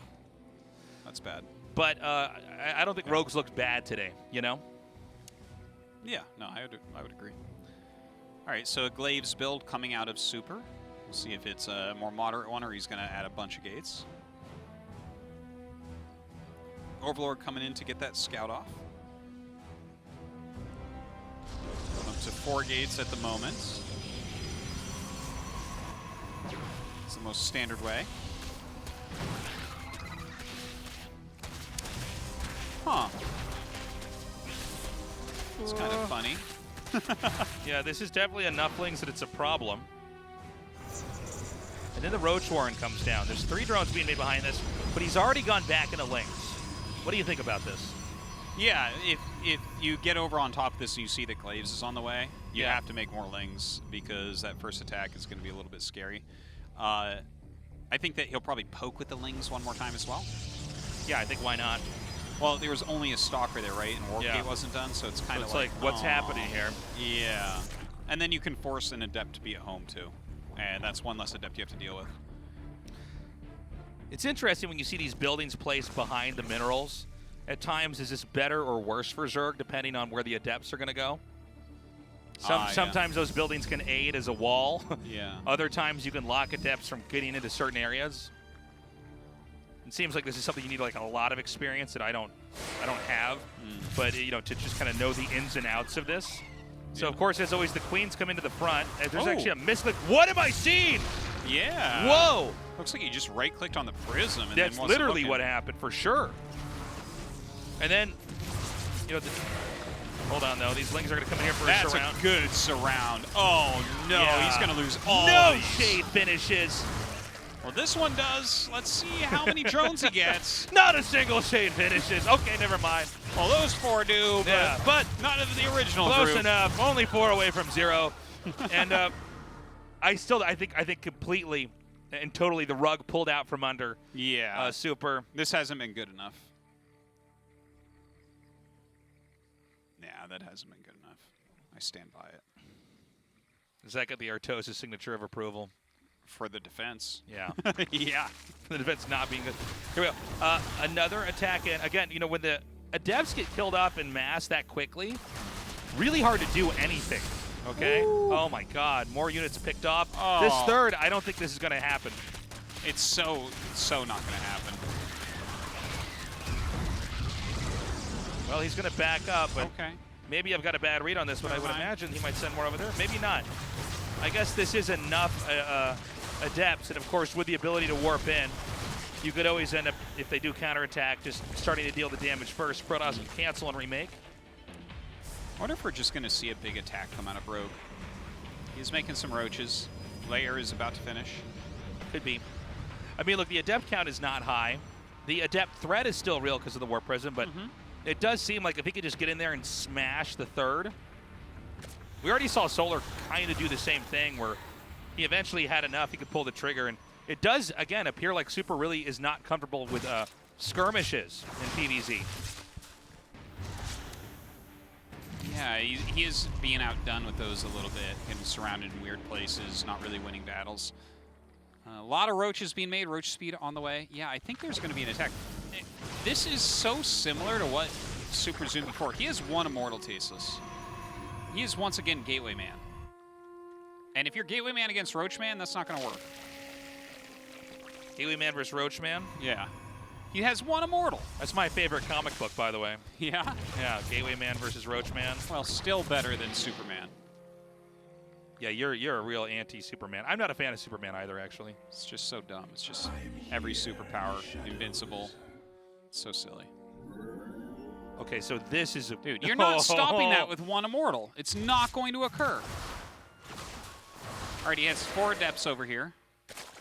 Yeah, the problem is the Adepts, it's a small fire to put out compared to this battering ram that is going to just push through here. By the way, Super's army isn't even in the right spot, so it looks like they should get up onto the high ground and actually have the surface area to take this. I mean, one of the only ways you hold this besides having the Immortals is that you have enough force fields that you make the fights less favorable for the Zerg. Now look at it, already gets rid of the batteries. There is another battery coming in right now. Some pretty good force fields go down overall, but a lot of Ravagers moving forward right now. He has not picked up the Immortal yet here. It's so low. He's microed it back. Finally, he picks it up. Yeah, look at this. I mean, there's a lot of Stalkers, sure, but he's losing quite a few probes here. Oh my gosh. Yeah, the Immortal actually can't even get in here to merge in with the rest of the army. It's going to go down. Oh my gosh. GG, Rogue biting the face off of Super. Yeah. Zerg is hot lava for Super today. Yeah. Don't touch the Zerg.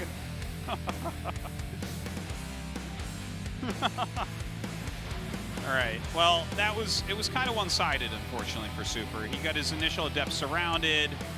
What he went into, you went into like Blink and +1. He had only 1 Immortal. It's like, if you have 3 Immortals there, it's still a scary attack. I mean, he lost something like 7 or 8 Adepts just with a Lynx around. Yeah. And none got to shade, or 4, depending on, you know, how you see it. All right, Golden Wall next. Well, this is a map that requires a totally different style of play. I don't know what Super has planned, but I'm a little bit worried. Rogue is so well-rounded. All right, our game's loaded up. Let's see what happens. 경기가 준비되었다. 한번 시작해볼까?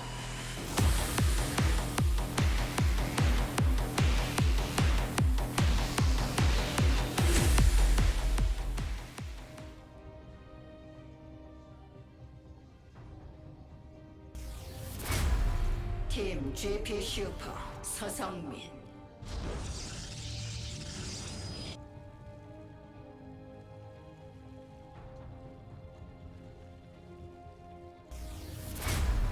지네어 그래밍스 로그 이병렬.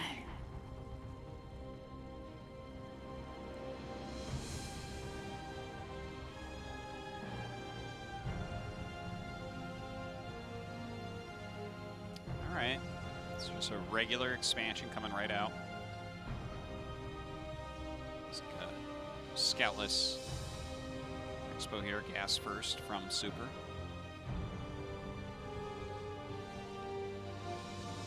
I'm trying to imagine a game where Super wins. I just don't know. And the problem is, it seems like his fundamentals are not. And again, look, he's a GSL player. He's amazing, okay? But compared to like Solar, or in this case now Rogue, it just seems like his fundamentals, the way he'll juke and jive his army, it seems like he just sort of. It's like watching somebody drown. You know, it's like he can't swim. You know, not with these guys. He gets in the water and it's like, yeah, and he's not. They're all able dolphins, and he's only Michael Phelps. Yeah, they're all Aquaman. They can swim with gloves Aquaman on. Better than dolphins at swimming? Yes, really. He can swim with gloves on too. I don't even know how that's possible. With and a gloves suit. on? Yeah, he's got boots on. Who swims with boots like that? They can fill up with water. He has actual boots. Go look it up. Whoa. Let me check on my phone. Well, that's how he sinks to the bottom, right? Can't Aquaman talk to the dolphins? Yeah, I know that part. I would assume that dolphins can swim better, though. And what right now Super needs is that Johnny Quest translator to let him talk to dolphins. Remember that? Oh, hold on. I'm getting the movie Aquaman here for the picture, which apparently starred with Khal Drogo. That guy is the best. Look at this picture of him. Woo! You still haven't watched C. He's looking good. There he is, though. Look at he's got his. There he is. Yeah, he's got his gloves on. He's got his gauntlets on. Yeah, that's what you need underwater is gauntlets. That's one thing that we don't have. It's the only way you can pick up a poisonous fish. Next time I go to the swimming pool, I'm gonna have my gauntlets on. Yeah.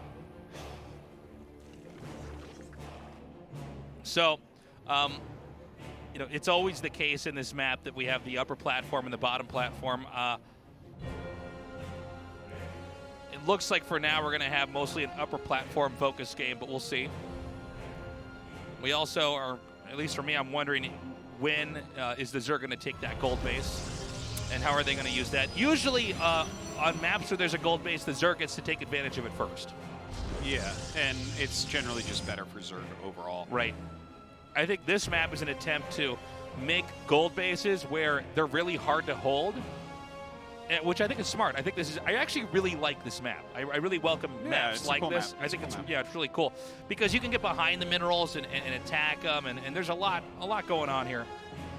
Well, that's what kind of I think is meant to balance out the gold minerals a bit, because on regular maps with gold minerals, it was always very Zerg favored in the past. All right, so he's going to get in here and scout. This is a DT-based Archon drop that's coming out. Quite a standard build. I think there's only 3 gates, though. Is that right? So it might just be poke with 2 DTs and take a 3rd base, that type of thing. Yeah.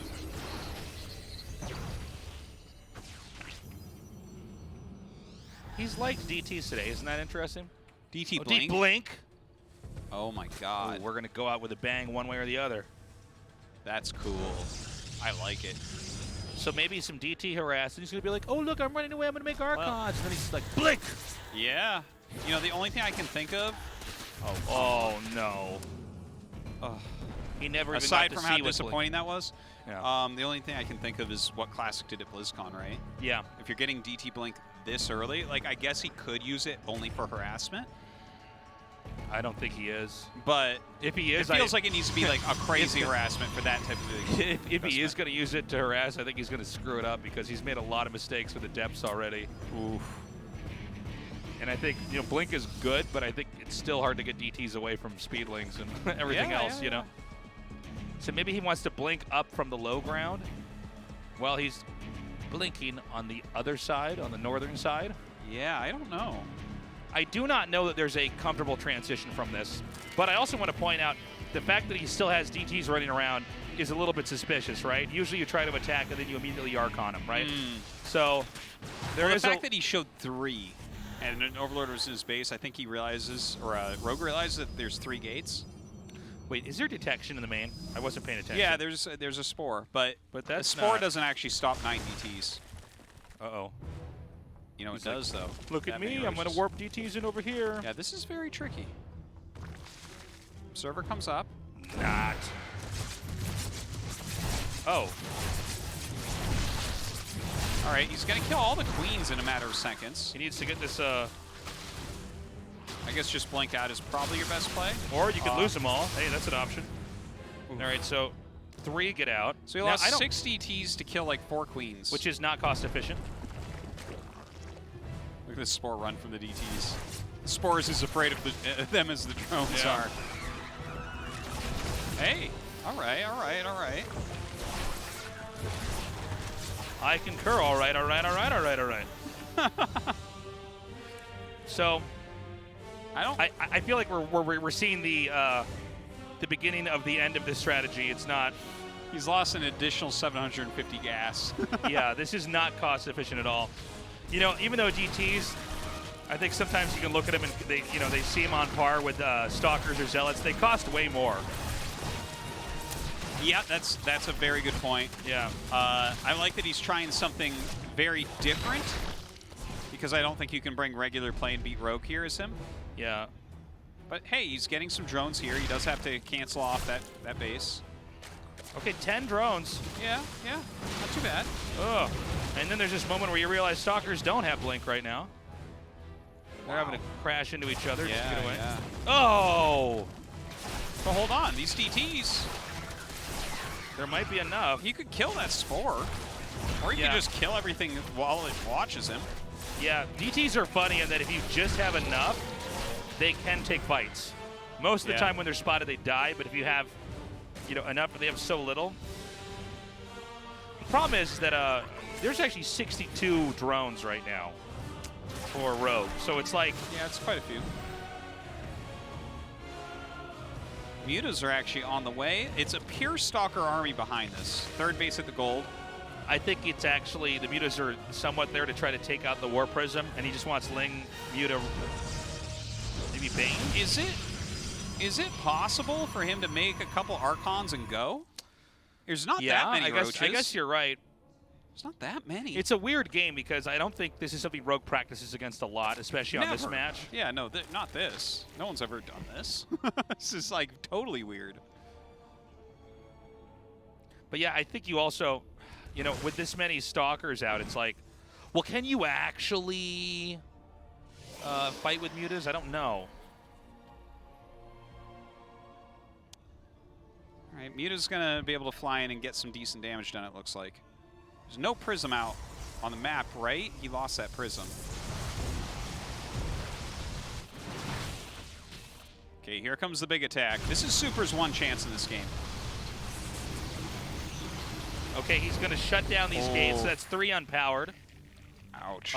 So even if there's a Warp Prism with the army, you're not going to have the kind of warp-ins that you need.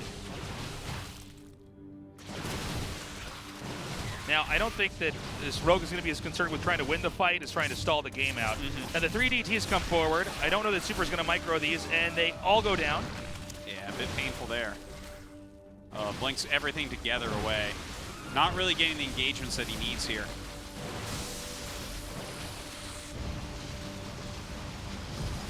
His shield battery is saving his gold base, at least for now.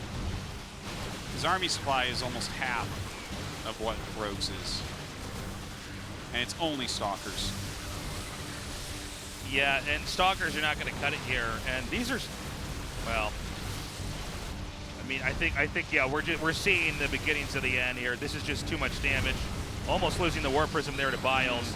And this is just a more muscular army. I mean, you can see it can eat damage and deal it. GG, Rogue wins 2-0 in a very one-sided series. Yeah. This is really a story about unevenness in play. I mean, Rogue was defeated by Solar before, but he's clearly just overall more well-rounded. Super has strong suits against certain play styles and then huge weaknesses against others. Yeah, did very well against TaeJa. You know, very strong, decisive play. But here against Rogue and Solar, outclassed. Definitely outclassed. Crazy. Okay, we're going to go to an interview now with Rogue, and we'll have that translated for you guys. Here we go. Okay, the second winner of Group C is Rogue, and he moves on to the round 16. Congratulations. Thank you. You're back, Rogue. How do you feel moving on to the round of 16? 요새 저번 시즌에 되게 일찍 탈락하고 Well, last season I got eliminated quite quickly, 열심히 하고 있었는데 and I tried really hard. 뭔가 열심히 한 거에 비해서 오늘 경기력이 좀 But compared to my efforts, I don't think my performance was that satisfactory today. So I'm a little disappointed. I think I'm going to try harder. So you're probably a little sad about the winners match, right? Yes, that's right. You know, I was kind of thinking, I was hesitating between going for the all-in or the macro. And since this is the winners match, I wanted to win quickly, so I went for the all-in. And then that was my mistake. Yes, you were bogged down in the DVD match. But the Terran matchup was clearly different. You've shown great performance with the Ling, Nidalist, and the Ravager build. And it was a meticulous control. 원래 저는 킴만 있으면은 막기 힘들다고 생각을 했는데 I feel like as long as I have the queen, I would be able to block my opponent. 막는다고 해서 리플 보니까 킴만 있어도 막는. And that is what Maru told me. 그냥 맹독 승기지도 안 찍고 킴만 찍어가지고. So I just kept going to the queen and try to block up the hellbats. 그래서 다른 유닛 없이 여왕으로만 수비를 하시는. So that's why you went for the defense purely with queens. 장면이었던 것 같습니다. 자, 오늘 이병렬 선수의 이 최종 And today, 강민수 선수와 by 함께 securing 이병렬 your round 선수 16 두 spot, 명의 저그가 the two Zergs have made it to the round of 16. 사실 앞서서 먼저 진출했던 박용 선수가 And Dark, who has advanced 밸런스가 좀 저그가 previous day, 불리한 것 he said that Zerg is not in a good spot right now due to the balance patch. And he was questioning whether Zergs will be able to qualify for the round of 16. But now that today we can see that two Zergs are now going to round 16, what do you think about that? 제가 봤을 때는 Well, from my perspective, 확실히 힘들거든요, 저기가 지금. it's clearly hard for the Zerg. 링링만 갖춰지면 괜찮은데. I mean, for the DVT, if you go to the Mutalisk and the Ling, it's fine. But for the ZVP, the pros they're able to do so much against Zerg. 더 열심히 해야 될 것 같아요. 밸런스가 좀 안 좋았다고 생각하거든요. I think since the balance is not favor for the Zerg, I'm gonna have to try harder. Then what changes do you think you need to make for the balance patch? 저는 공격 사도가 좀 약했으면 좋겠고. Well, I hope the glaives adept are weaker than now. 마인도 롤백 했으면 좋겠고. And I hope the Widow Mines get rollback as well to the previous patch. Is that enough? Yeah, I think that's gonna be enough. Well, that is what Rogue has to say about the current balance. And Season 2, Rogue, you are going to show a clearly different side of yours this season. Anything you want to say before you go? 진짜 열심히 하고 있거든요. 오늘 자면서 I'm trying really hard these days. 깰 정도로 집중을 너무 많이 하다 보니까 I'm focusing really hard on the game. 진짜 경기력이 스스로 되게 잘한다고 생각했는데 오늘 And I feel like my performance is really good right now, but today's performance wasn't that good. So if I can just concentrate a bit more and try harder, I think I can do good results. And this time I want to climb higher in the ladder. Once again, congratulations, bro. Thank you. Thank you, Andy. Well, we had some excellent Zergs move on today. Today we kind of got every type of game right. I mean, we had really creative series. We had just kind of flat out abysmal failed strats like that last one. You know, I think Super has a lot to improve on, and that's exciting. That's a good thing. Yeah. We're going to be back on Wednesday, as always, 6:30 p.m. KST for Group D. And I tell you what, I think anything can happen in this group. DR and SOS, we know, are always contenders to go deep. But DRG is in great form, and so is Dream, honestly. These are two of the kind of like guys that came back recently that are doing very, very well. So I'm excited about that group. I think it's going to be really good. Definitely better than today's group. We had some good games today, but yeah, but today wasn't bad, to be honest. Yeah. I think we had some really cool games. Again, TaeJa is sort of this enigma to me because he looks like one of the best players ever in some of these games. And then occasionally he just makes some decisions or does a build or proxies too many times, and it doesn't work out. But I think this is him just ironing out his play. I think if we give it some more time, we can only expect better play. If his micro gets fixed up a little bit, yeah, and he just can identify some of these situations a bit better, because it was clear what was going on, but it's hard to scout that. You know, it's a very action-packed game. It's so quick. But yeah, I would agree with you. I think that TaeJa is going to iron things out. I think he's going to be a player that's like round of 8 material. We've still got another season this year after this one, so there's plenty of time to improve, and we have a lot more StarCraft to come in years to come. But again, very exciting to have him back here today. It was the players we sort of expected to advance, Rogue and Solar, although Solar gets out first. Yeah. That's the only real Good plot job by twist him. here. Well, he definitely outdid Rogue in that Zerg versus Zerg. All right, so pretty fun day overall. Make sure you tune in on Wednesday. Again, that group is going to be absolutely awesome. I can't wait to see how DRG does. I'm really curious, man. He's another one of these old school guys that's back. He's now here in round of 24. I will say when we've seen him in the past come back after a long hiatus, he did look like he was using the old style. He sat on Lair Tech for a long time. He was still very good at it. He would still look like the old DRG, but I'm more interested to see if he's made the adjustments, kind of like TaeJa has. TaeJa seems to be very, very modern in his play. That's all the time we have, guys. Thank you for joining us. We love you. Have a good morning, afternoon, or night, wherever you are. We'll see you Wednesday, 6:30 p.m. KST. Together we are unbreakable.